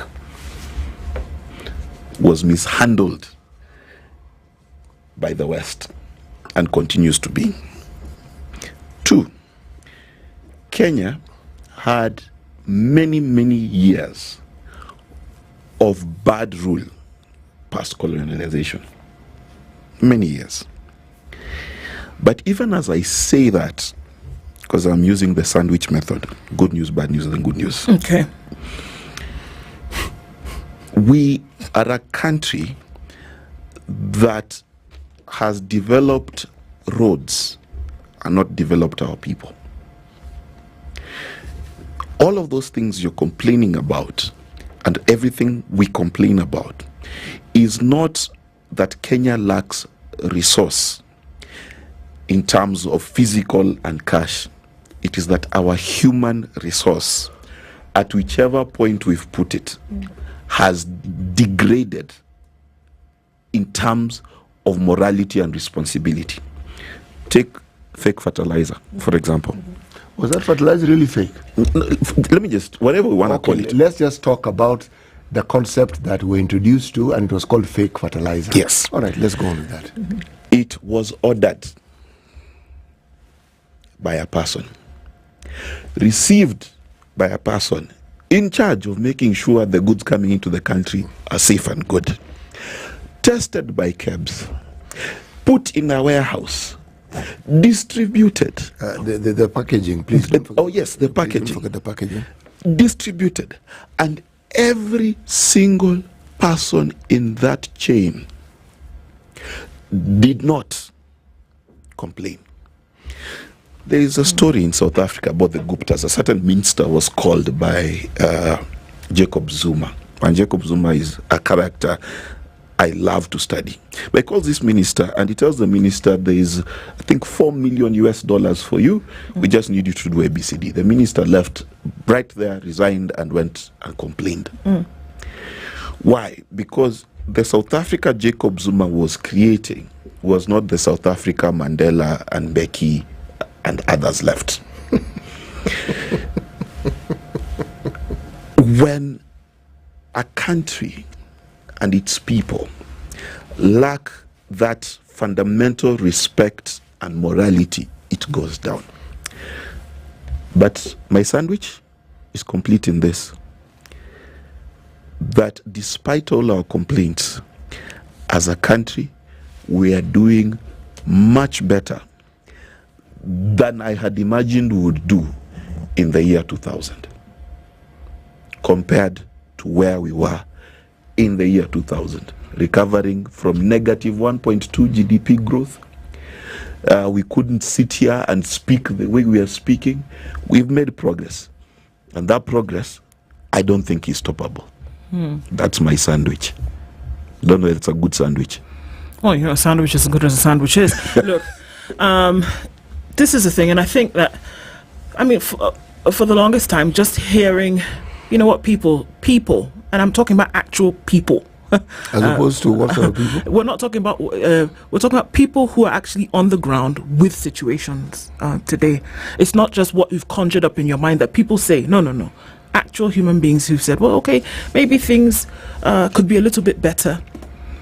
So in any situation, I think this is a question that's posed across. It doesn't really matter if we're speaking about Kenya today or another country. That in the event whereby you see things going left, doesn't matter what sector it is that you're talking about, will you be able to attribute things going left as a direct failure of government, or would you say that circumstances meet circumstances, and because of that, things then don't happen in the way or the manner in which you had planned them? That when you look at plans and or for implementation that governments have made, or when you look at certain things that have not happened in the way they expect them to happen, reasons have been given, would you say that it has been a direct result of failure by one person or by a group of people to actually do their job? And as I think about it, I don't think that we can chalk it up to just that. I think that there are many things that fall in place. It could be an individual who is in a position who doesn't do things right. Are we saying that the one who then made the appointment then made a mistake? Or are we talking about one place where somebody made a wrong call, or made a wrong call of judgment, or made an error in a decision that they were making? When we see things continually go wrong, when we have to be at the negotiating table over and over and over again, CBA after CBA with doctors, when you have to, I say this all the time till I'm blue in the face, if that's possible, that when we talk about the money that should be sent to schools, when we talk about the infrastructure where we're seeing, and I heard somebody say something yesterday when we talked about this floods, and they said, well, come on guys, it's a flood. You cannot blame government because there were floods in the city. But was there something that somebody could have done? And that, do you see the suffering that somebody goes through today as a direct result of a decision that somebody made that was not a good decision, or a decision that somebody failed to make? And then who do we hold accountable when it comes to those things? And where do we go? Because it seems as though we've been in a long cycle of pointing fingers and saying failure here. If you had not done this, then this would not have happened.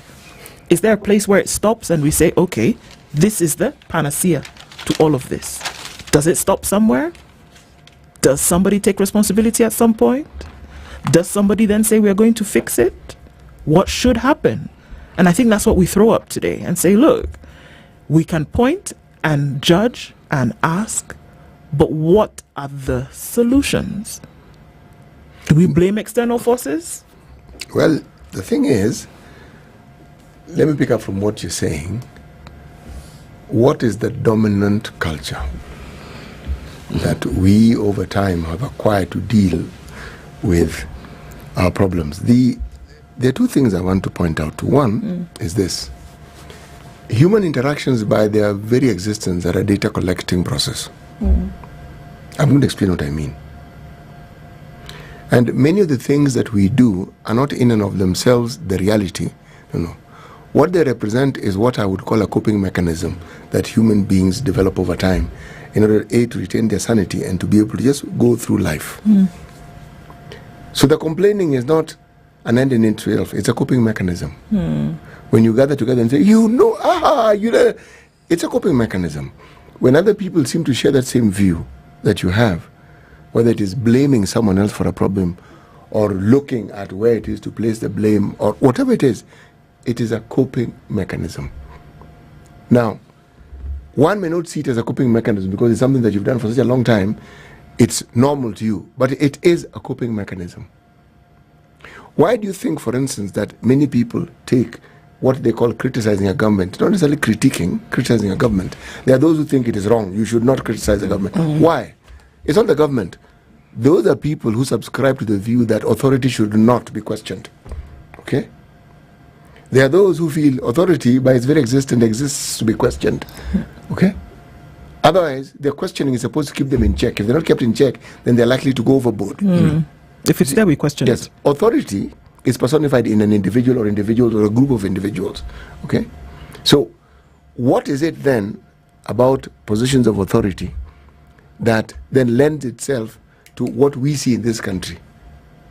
Abuse of power. Because that's what it is. You have the power, so it's given to you by the people through an electoral process so that you can look after their interests, look after their lives. But the abuse of it comes in when you use the power that you have to ensure that it is your interests and those of the small circle around you, their interest is met. Now, this isn't something that was invented by this government. No, not at all. If you are a student of history, you'll see this is what always happens. But where there's a balance and where people have, should we say, evolved to understand that you survive in this leadership process and this leadership dance when the people believe and understand that you're looking after their interest. Note, I'm choosing my words carefully. Believe that you're looking after their interest. Whether you actually look after their interest is a completely different matter. But in our country and on this continent, we complicate it further by believing a narrative that was created for us or enhanced for us by the colonialists, that interest can only be looked after when one of your own is in that position of authority. And yet, there's evidence to prove the complete opposite of it. With every president, for instance, we've had in this country, and yet people believe it. So what is it that entrenches that narrative in our minds? And you know, it's so critical on that point and talking about narratives to ask ourselves, and I'm going to slightly expand the conversation to the black nation. When you look at scientists of note, how many of them are black? Very few. When you look at academicians of worldwide note, how many of them are black? Those who've been recognized. Yes. Okay. Uh-huh. It is not that we do not have people of influence and of great stature within our societies. We do. For example, the lady who came up with the GPS system, which we use every day, which you use even to do traffic, is a black lady, right? But name? Year of life. Because one of the things that we don't do as people of our race is we do not take charge of our own stories.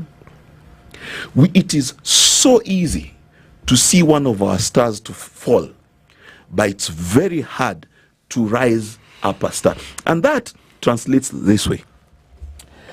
If you go speak to young people, as I've done, and you ask them what they would really like to do in Kenya, they will tell you, I'd like to be a politician, be corrupt, and live well. Because for them, which story of wealth is not tainted by darkness? If I am growing up and I've never seen a guy start a shop, it becomes a supermarket without him swindling people, refusing to pay his staff and things like that, or all the people I see in newspaper is flashy pastor, Nairobi businessman, and I do not know what they do, what hope have I that if I follow the straight and narrow, I'll succeed? So if we don't create stories that are positive and reaffirm, you know, it is quite ridiculous to me that there is something called the American dream. I've been there, I've studied America, there's nothing to dream about there. It's a horrible, doesn't take care of its people country. I'd rather have a Norway or Finland dream. Okay, don't say what you think. They could deny my next visa. Right. But the point is, the fact that the people of the United States believe that story. They work hard. They dream. Many of them are willing to follow the straight and narrow.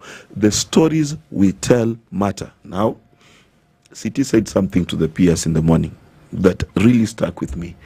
Every time we speak on this show or in other places, we speak to someone from government, the stories are amazing. But they're never told. Because in Africa, we don't take charge of our stories. I hope one day we'll announce news like this. There was a plane crash. 50 people died, including 5 Kenyans. Because how it's usually said is 50 people died, including 5 Americans. Because they're super special people. Super people. Yes. How does this connect, though, when we look at... if we're and I hear what you're saying, that, you know, there's that famous quote that, you know, until the lion learns to write, the tales of the hunter will always blah blah, the tales of the forest will always be etc. Written by the hunter. Written by the hunter. So when you're talking about owning stories and saying creating our own narrative, tell your own story before somebody else gets an opportunity to tell it in a different way. And I'm trying to draw the parallels between that and the things that should not be mediocre. That we started off this conversation and say, you know what, we kind of got the lower end of the stick after colonialization, and we had to do 1, 2, 3, and then had to claw our way out of this hole. But unfortunately, I don't think that we can continue to hang on to the dregs of colonization as reasons to remain in mediocrity. I think that, if anything, it's like the pity party thing. Pity party we're in the not boat. Crossing the river. We're sitting in the middle of the boat. You're not crossing the river. You will not cross the river ever. We can say it. We can continue to say, okay, yes, well, this happened. Our system of government is horrible because it was adopted and it just carried over from folks who didn't understand us. That we came from a place where our societies and our communities were merged, and then they came and they chopped us up like chopped liver, and then they just allowed us to continue, and then they brought in a system of, imagine, they brought in a system of how to govern, how to make money and spend it, a system of how to prosecute your people and jail them or not jail them, a system of how to educate your people, everything. And so we say, because of that, that's the reason why we cannot progress as fast as we could. But are those not crutches? And even when we say, yes, we must tell our own stories, there's so many things that we do and do right. But what stops us? And this is for me, that the devil is always in the details.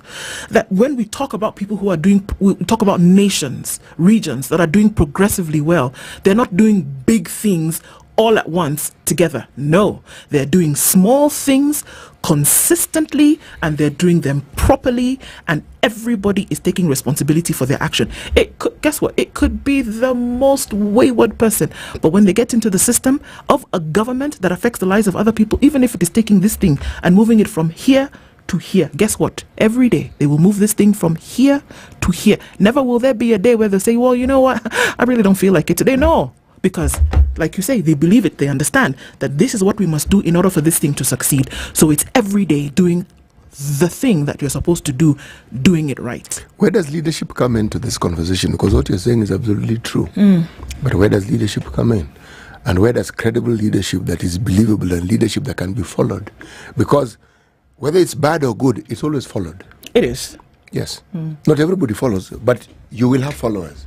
Now, when you talk about the process of wealth creation on this continent, the process that people see as an example is plunder.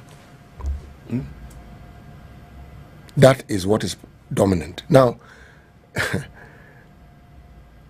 when Mark said we shouldn't be too hard on ourselves, I tend to agree with him, because if you look at the history of the nation that we call the First World, how do you think those nations were built? What? You think they opened a string of supermarkets and sort of like, grew the supermarkets so they became hypermarkets? One guy. No, it was plunder, pillage, killing. The colonizers, whatever skills they came to employ on this continent, they had fine-tuned them in their own countries.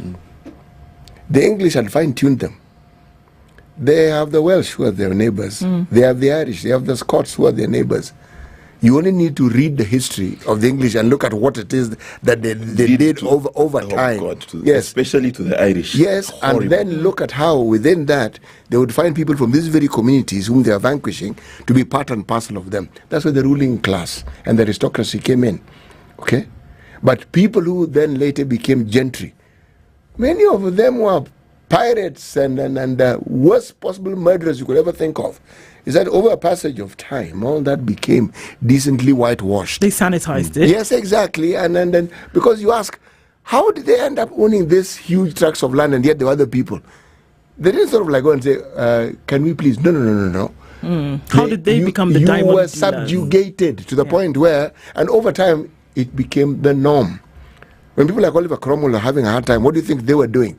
They were doing what some of our leaders are doing now in this continent, the 21st century. They're trying to figure out and say, guys, this sort of ruling isn't going to help us. But whereas we don't have the equivalent of an aristocracy, we have tribesmen and women. Yes, we do.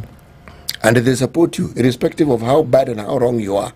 Now, all I'm saying is, when we complain, we fail to do something fundamental. If the colonizer is still here, why don't you just learn from the fellow? Absolutely. You just look at how they go about their business and learn. And you have because you happen to have been subjugated, you have a front row seat. You can see. You know the effects of it because you felt it. And one of the things that I've argued many times, and this could land me in trouble. Do you know that of all the Asian tigers, and indeed almost every country that has developed in the last 60 years, they're all thieves? Japan started by copying technology from the States. Yes, they did. They said, we don't care about your patents, we don't care about what, we're going to do what we do. China is accused of fixing its currency. The other day, BMW took a Chinese company to court for copying the X5. The court said, if you look at those pictures, they look exactly the same. It's only the logo that's different. The Chinese court says, we have no idea what you're talking about. We just built a car. Yes, you know. At the end of the day, even if we want to go back, the United States stole. The UK stole. Russia, all of these countries. The fact is this, that Africa is the only continent that thinks it will develop by following the rules. Okay. Hold that thought. Hold the thought. We're going to take a break because we're going to open that up just a little bit. And you went nicely into it. Okay, so hold the thought. We'll take a break. We'll come back. Africa cannot develop by doing the same. Sour. It's 28 minutes to 10 o'clock. Conversation continues. Let's take a break and look at traffic, weather, come back and continue.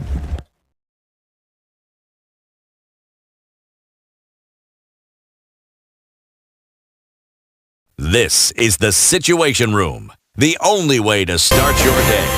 Thank you very much, Eric, and it's good to be at the Situation Room. Always a pleasure coming here. This is the most challenging interview panel in Kenya. You guys are very well informed, and as you can see, Charles today very philosophical. To be poor in this country is the greatest sin you can commit, not just from a legal perspective, but from life generally. Yeah. It is very, very skewed. We've just heard on the floor of Parliament, just most recently, a leader within the ODM saying that Sisi ni ng'ombe is a baba. Yeah. Which means that you are willing to be milked dry. Hapo. You cannot force me to believe. I'll give way. If it's land that I'm told to return to you, I will. Okay? Because the court has said so. But I'll continue saying, watu wamenirusha. That's all that I'm doing. The Situation Room, Kenya's biggest conversation. The weather with SpiceFM.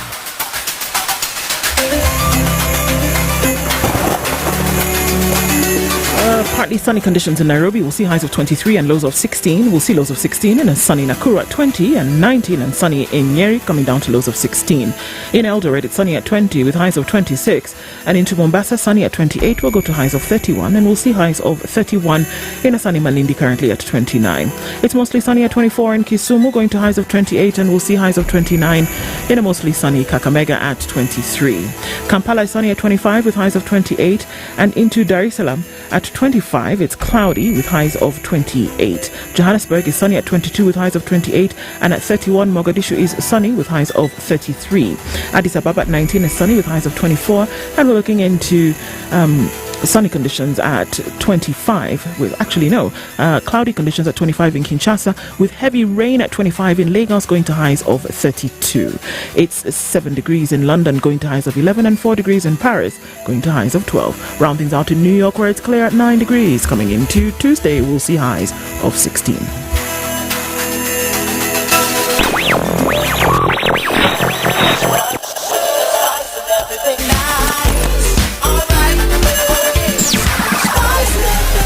Spice up your life. Coming out of traffic hour, just a little bit of it left here and there as you're coming off of Langata Road. That was pretty messy this morning, but we'll see the last of it as you approach Raila Odinga Way or then getting towards Uhuru Highway. Also, some of it coming off of Waiaki Way. Folks were heading out towards Spring Valley, Lower Kabete, and coming out the backside of Sarit Centre. Some of that still continuing. Peponi Road still doing that thing, but okay. Thika Superhighway as you get towards Survey and then out towards Muranga Road, that's still a little bit busy. And Kiambu Road, for the first time in a while, has been busy today as you get towards Muthaiga Square, but I think we'll get through it without too much of a scratch. And on Jogo Road as you get towards Landis and out towards the Kamkunji roundabout, some traffic there. Outer Ring looks good. Keeping an eye on things through the morning. Talk to us on SpiceFM KE on X.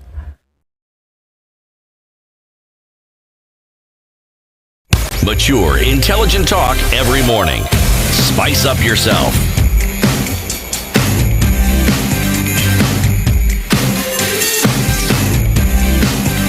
Mornings done right. 94.4 Spice FM, Nairobi. 24 minutes to the top of the hour. Mark Bichachi had a thought and he's holding it. Are you still holding it? Very hard. Thank you. Very tough. Okay, let go. You see, there is no country on the face of the earth that has ever developed by following World Bank rules, IMF rules, or even WTO rules. I'll give you an example. The United States today, if Kenya says it's going to subsidize maize, they'll complain. However, they have something called American cheese. The black community calls it government cheese. You know why? America subsidized milk so much they had a surplus. They had to create a special formula for unrotable cheese. And that's what then they used, the same cheese they made using subsidy. It's what they gave to black and poor families as subsidies. Meaning the same rules that they expect everyone to follow at the WTO, they don't follow in their own countries. But Africa is the only continent that wants to play with WTO rules, IMF rules, and expect to develop, while every Asian country that has developed has ignored all of those rules. And if you go far enough, every country that is wealthy today has either massacred a lot of people, or stolen from a lot of people, or caused opium wars in China. I hope the British ambassador is not listening. Okay, so, but this is the thing that we can understand. Look, I have never been, I think that very few people who can run away from the influence or the influential power that certain nations have or would want to have and exert over others, because the business of domination has not gone out of style. It has not. It was there 100 years ago, it's there. It was there 50 years ago, it is there today. What I'm saying is that how we need to be able to separate the responsibility that individual nations and governments have to their people and this business of influence that's coming from the external. There is a responsibility that you bear. It doesn't matter what is flying in. You mean to tell me, for example, that the Japanese, who, by the way, made the camera part of their national dress, why did they do that? Because they went around the world and they were taking pictures and they said, go bring it back so that we can see how we can also make things better for us. Do you mean to tell me that when they went around the world doing this, that the people who were responsible for making things work in Japan also slept on the job because they were looking for world external influence? Let me give you a story. I do not think that the United States of America is not a criminal enterprise. I like the way you put that. Okay. And I don't think that the EU is not a criminal enterprise. The question is, who do they do that crime to? Who bears the brunt of the activities? Yes. When they go into Iraq, okay, they do not bring the fight back to the States or to Britain. How this world is that if you want your country to be poor, rob yourself. If you want your country to develop, rob others. There used to be a wrestler, used to be called Eddie Guerrero. His theme song used to say, "We lie, we cheat, we steal." That was his theme song. That was his theme song. And you see, the next thing he used to say after that is "Viva la raza." Now, you see, those things don't make sense. He's saying, praise the race, praise the family. Yeah. Then he's saying, we lie, we cheat, we steal. The ideology he was talking about is we lie to you, steal from you. Right? The same not way, from ourselves. Not from ourselves. So, for example, CT just talked about the resources that we have in this country, the mineral wealth, etc., etc. When it's going out of the country illegally or without benefiting the people, then we are robbing ourselves. But if we go to another country, right, and then do the same that is being done to us, then we succeed. That's the idea of capitalism. The problem with Africa is we steal from ourselves. All right? The Chinese steal from us. They dump under quality goods, below quality, below average goods in Africa. We buy them, right? They're robbing us, right? But what we Africans do is when there is a chance, you've got power, you've got influence to make a difference. You want to harangue and harass the poor person instead of looking at the West and thinking, how are we going to take advantage? South Korea, after the Korean War, knew it was being supported by the United States. They created a corrupt enterprise proven by court called Samsung Electronics, LG, and other things, right? Which today basically control the economy of South Korea. Yeah. Why? Because as long as they had the attention of the Americans, they made sure Americans were buying from them. This continent, when the Cold War was happening, presidents, dictators, why did they stay in for so long?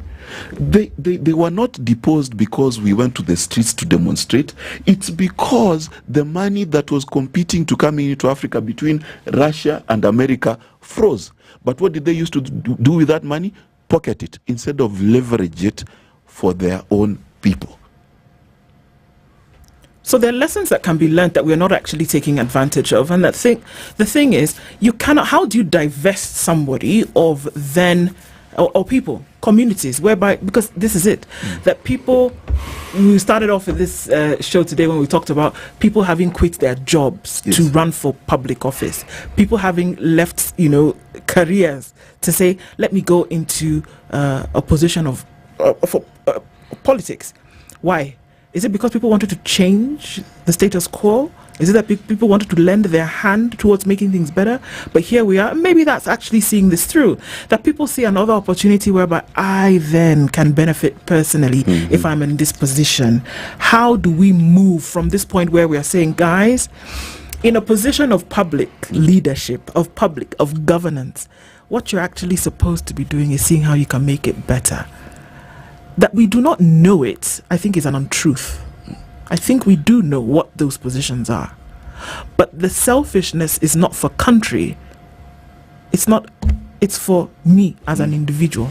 Let me ask this question, because I must.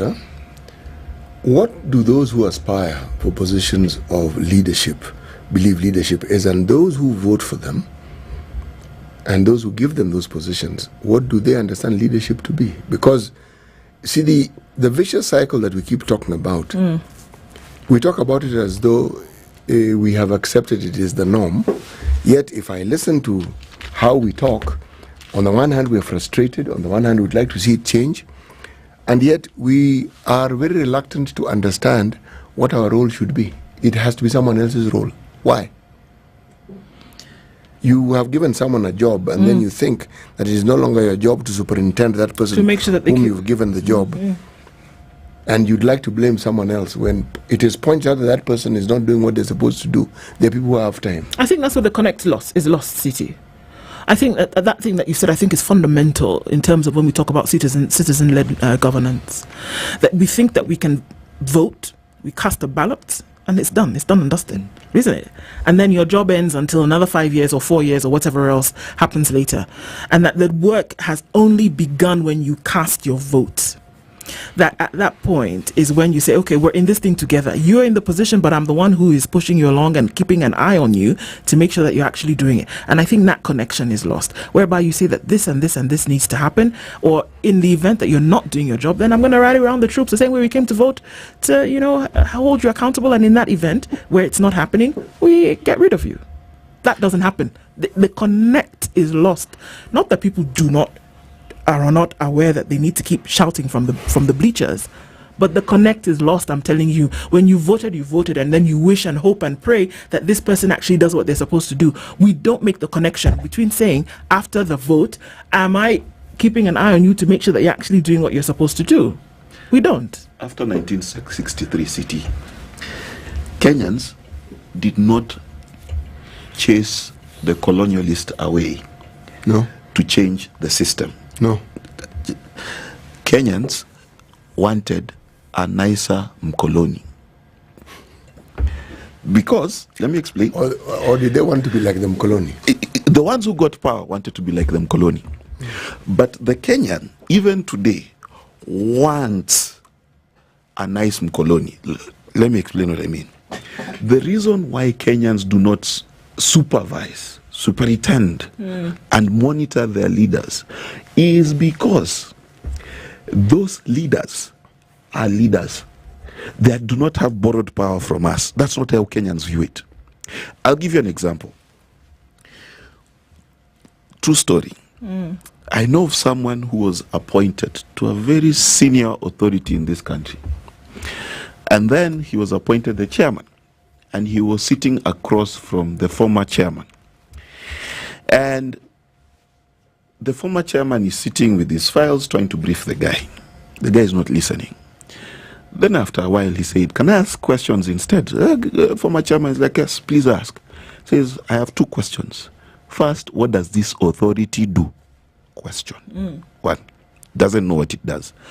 And 2, do I get a car? Those are fundamental questions. That's not. After all, how do I come here? Those were the 2 things. Now, you are appointed to a job, you don't know what it does. It's like me coming here today and I'm like, what is a guest host? But the point is this. For him, the position of leadership is the job. It is not about listening to anyone. So in this country, when you see chase cars and all of those things, that is what leadership is. And the people you expect to superintend are supposed to be ruled over nicely. You understand? No, I don't understand, but keep talking. Listen, what we want is we want a dictator, but that dictator should be nice to us. We want somebody to tell us what to do, how to do it, when to do it, and what will happen if we don't do it. I thought we wanted. Is that our natural inclination? I wanted someone who can complain about. No, but think about it. Outside of that, is that a natural inclination? Outside of complaining, if somebody were to tell you this is how you will operate, and it doesn't matter whatever level, even if it's people who are appointed under him or her, if you are being told this is what you will do, that you will do it now, this is how you will do it, this is when you will do it, and this is what will happen to you if you do not do it. The likelihood of folks to fall in line around somebody like that is greater than the one who says, yeah, okay, well, let's just see if you can. That's why militaries succeed, isn't it? Isn't that why? I mean, that's why stories of rogue militaries are such huge headlines, because it rarely happens. That's why they succeed, because there's a force in place, there's order, it's understood by all, and it's also understood by all what will happen should you not fall in line. And let's give a practical example, real-time example. Let's look at the Emirates. Do the people supervise their emirs? Since when were kings supervised? As a point. What I'm saying is there are 2 paths to life. There is the democratic path, which as the hoi polloi romantically want to have, but there's also the dictatorial part. And as far as I'm concerned, in this country specifically, I have not seen for a long time a leader being challenged by the people. Mark, let me ask you this question. This terminology that we keep branding and using, these are colonizer terminology. Why is it that when you have a king, say in the Middle East, he is also labeled a dictator? The assumption is that the democratic process is not dictatorial. It is. The moment you're talking about a majority, by whatever means you want to call it, and they're the ones who determine, what do you think it is? They're the ones who tell you what to do. It all boils down to the person who tells you. Now, we're going to be quibbling over the manner in which they tell you, or the position they hold when they tell you. Okay? And they're all telling you what to do. This is what we're going to do. Now, the ones who understand human evolution well will ensure that they convince you that it is you who has given them the ideas that they're following. Like, let's look at public participation, for instance. I like the idea of public participation. Yeah. I like the practice of public participation. You know why? The word empowering, which I don't like using because I think it's overused and it's a cliche and it often means very little. But it gives someone the opportunity to actually understand that they can speak. Not that what they say is going to matter. That's a completely different discussion. But they can speak and they can be heard. Now there is power in allowing people to speak. it lends itself to what you're saying. It makes it easier for you to dictate. Because they've at least they have been given an opportunity to be heard or to have others also listen to what they're saying. How are we wired as human beings? And the question I had asked at the beginning of this conversation is, what do we understand the role of leadership to mean? And you will find the answer to that is in the people whom communities extol as leaders, even if they're not elected. What it is that they do, what is it that they exhibit. Some communities, it is somebody who seems to have done very well in business. Don't go too much into the details of what they did, but they have done well in business and they appear to have a lot of money. Others is someone who is known for helping the community, getting jobs for people, helping them pay school fees. Okay? In this country, do we have situation examples of where we can say, you know, this particular leader is a man who extolled the virtues of programs, processes, and strategies, and had a system which worked? Which universe? Where did it work? See? That is someone who is creating order, isn't Yes, it? yes. Someone who is telling you that for this to get done, this is how you need to go about it. Okay? That person may even be elected once. They're very rarely elected twice. True. And it's when they haven't been, the people say, but you know that person had he had the right idea actually. He got it right. So is it that this person was good at ideas but didn't understand how to place politics? And then how do you balance it? Remember, I also introduced a concept of doing what? Ensuring that you safeguard yourself. Self-preservation. Okay? I use the term coping mechanism. When things are horribly terrible and you can't cope, how do you live from day to day? What do you tell yourself? Tomorrow will be better. Yeah, something will happen. Something will. If something we change and this person goes, okay, I think things might be better. You don't look too closely as to the details of why you think. The person may have shown an example or two of having an interest or seemed capable, but you are more in love with the idea that change will bring about what it is that you want.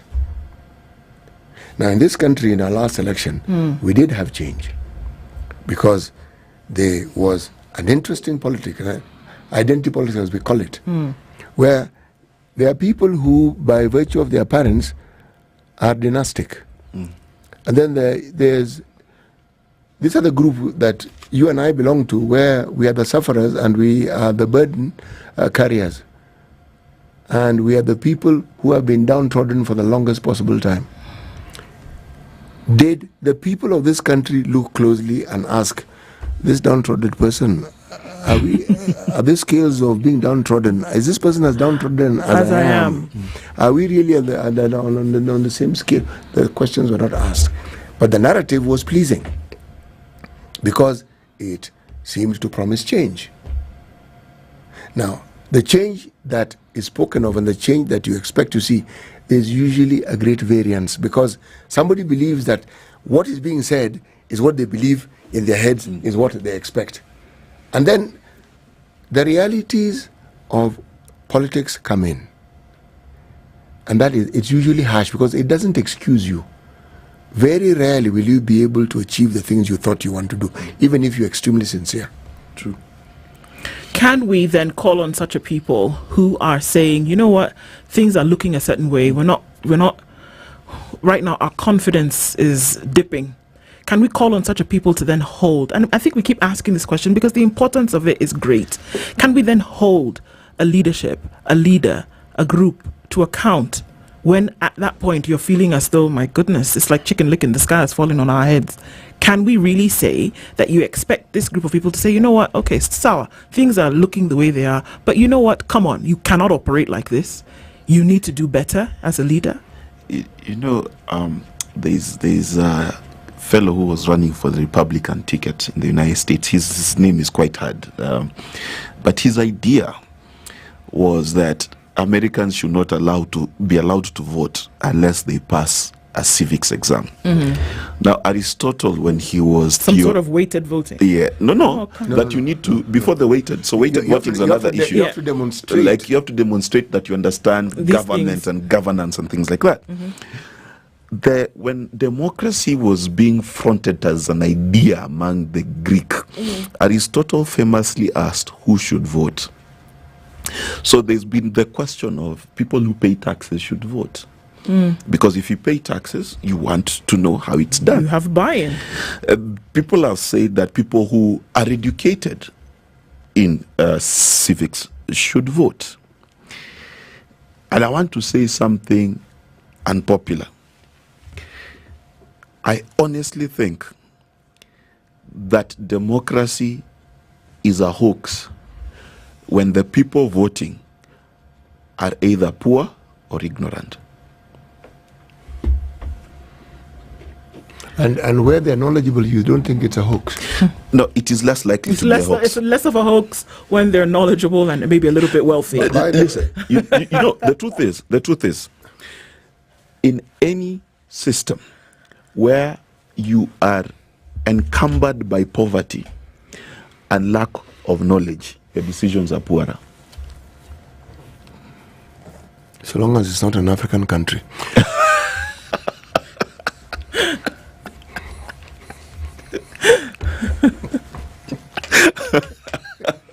So, if you have the weight and burden of not being able to make ends meet, or there are certain things that confuse you, the likelihood of you making a decision with a clear mind then is reduced significantly. Yes. But if you don't have daily bread to worry about, and if you don't have other things to worry about, the likelihood of you making a better decision then is increased. You educated a lot. At all. You don't know. You educated a lot. I found another category. Thank you, Doctor. We have a tendency of thinking that we understand things better. We understand some things better by virtue of having bothered to study it.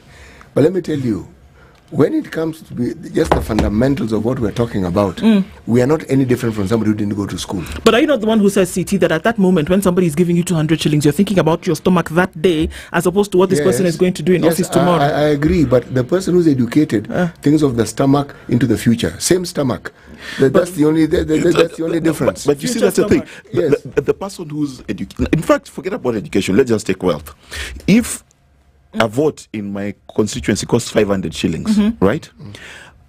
If the guy can afford 2,000 for that day, I don't have his vote. Yes. Okay. Yes. Stuff to think on, isn't it? Stuff to think on, and our hour, it's done. Mark Bichachi, thank you for being here. I mean, always great for you to push these conversations with us. Pleasure. It's been a sport. Asante. Tomorrow morning, back here with Kenya's biggest conversation. Have yourselves a wonderful day. It's 10 a.m.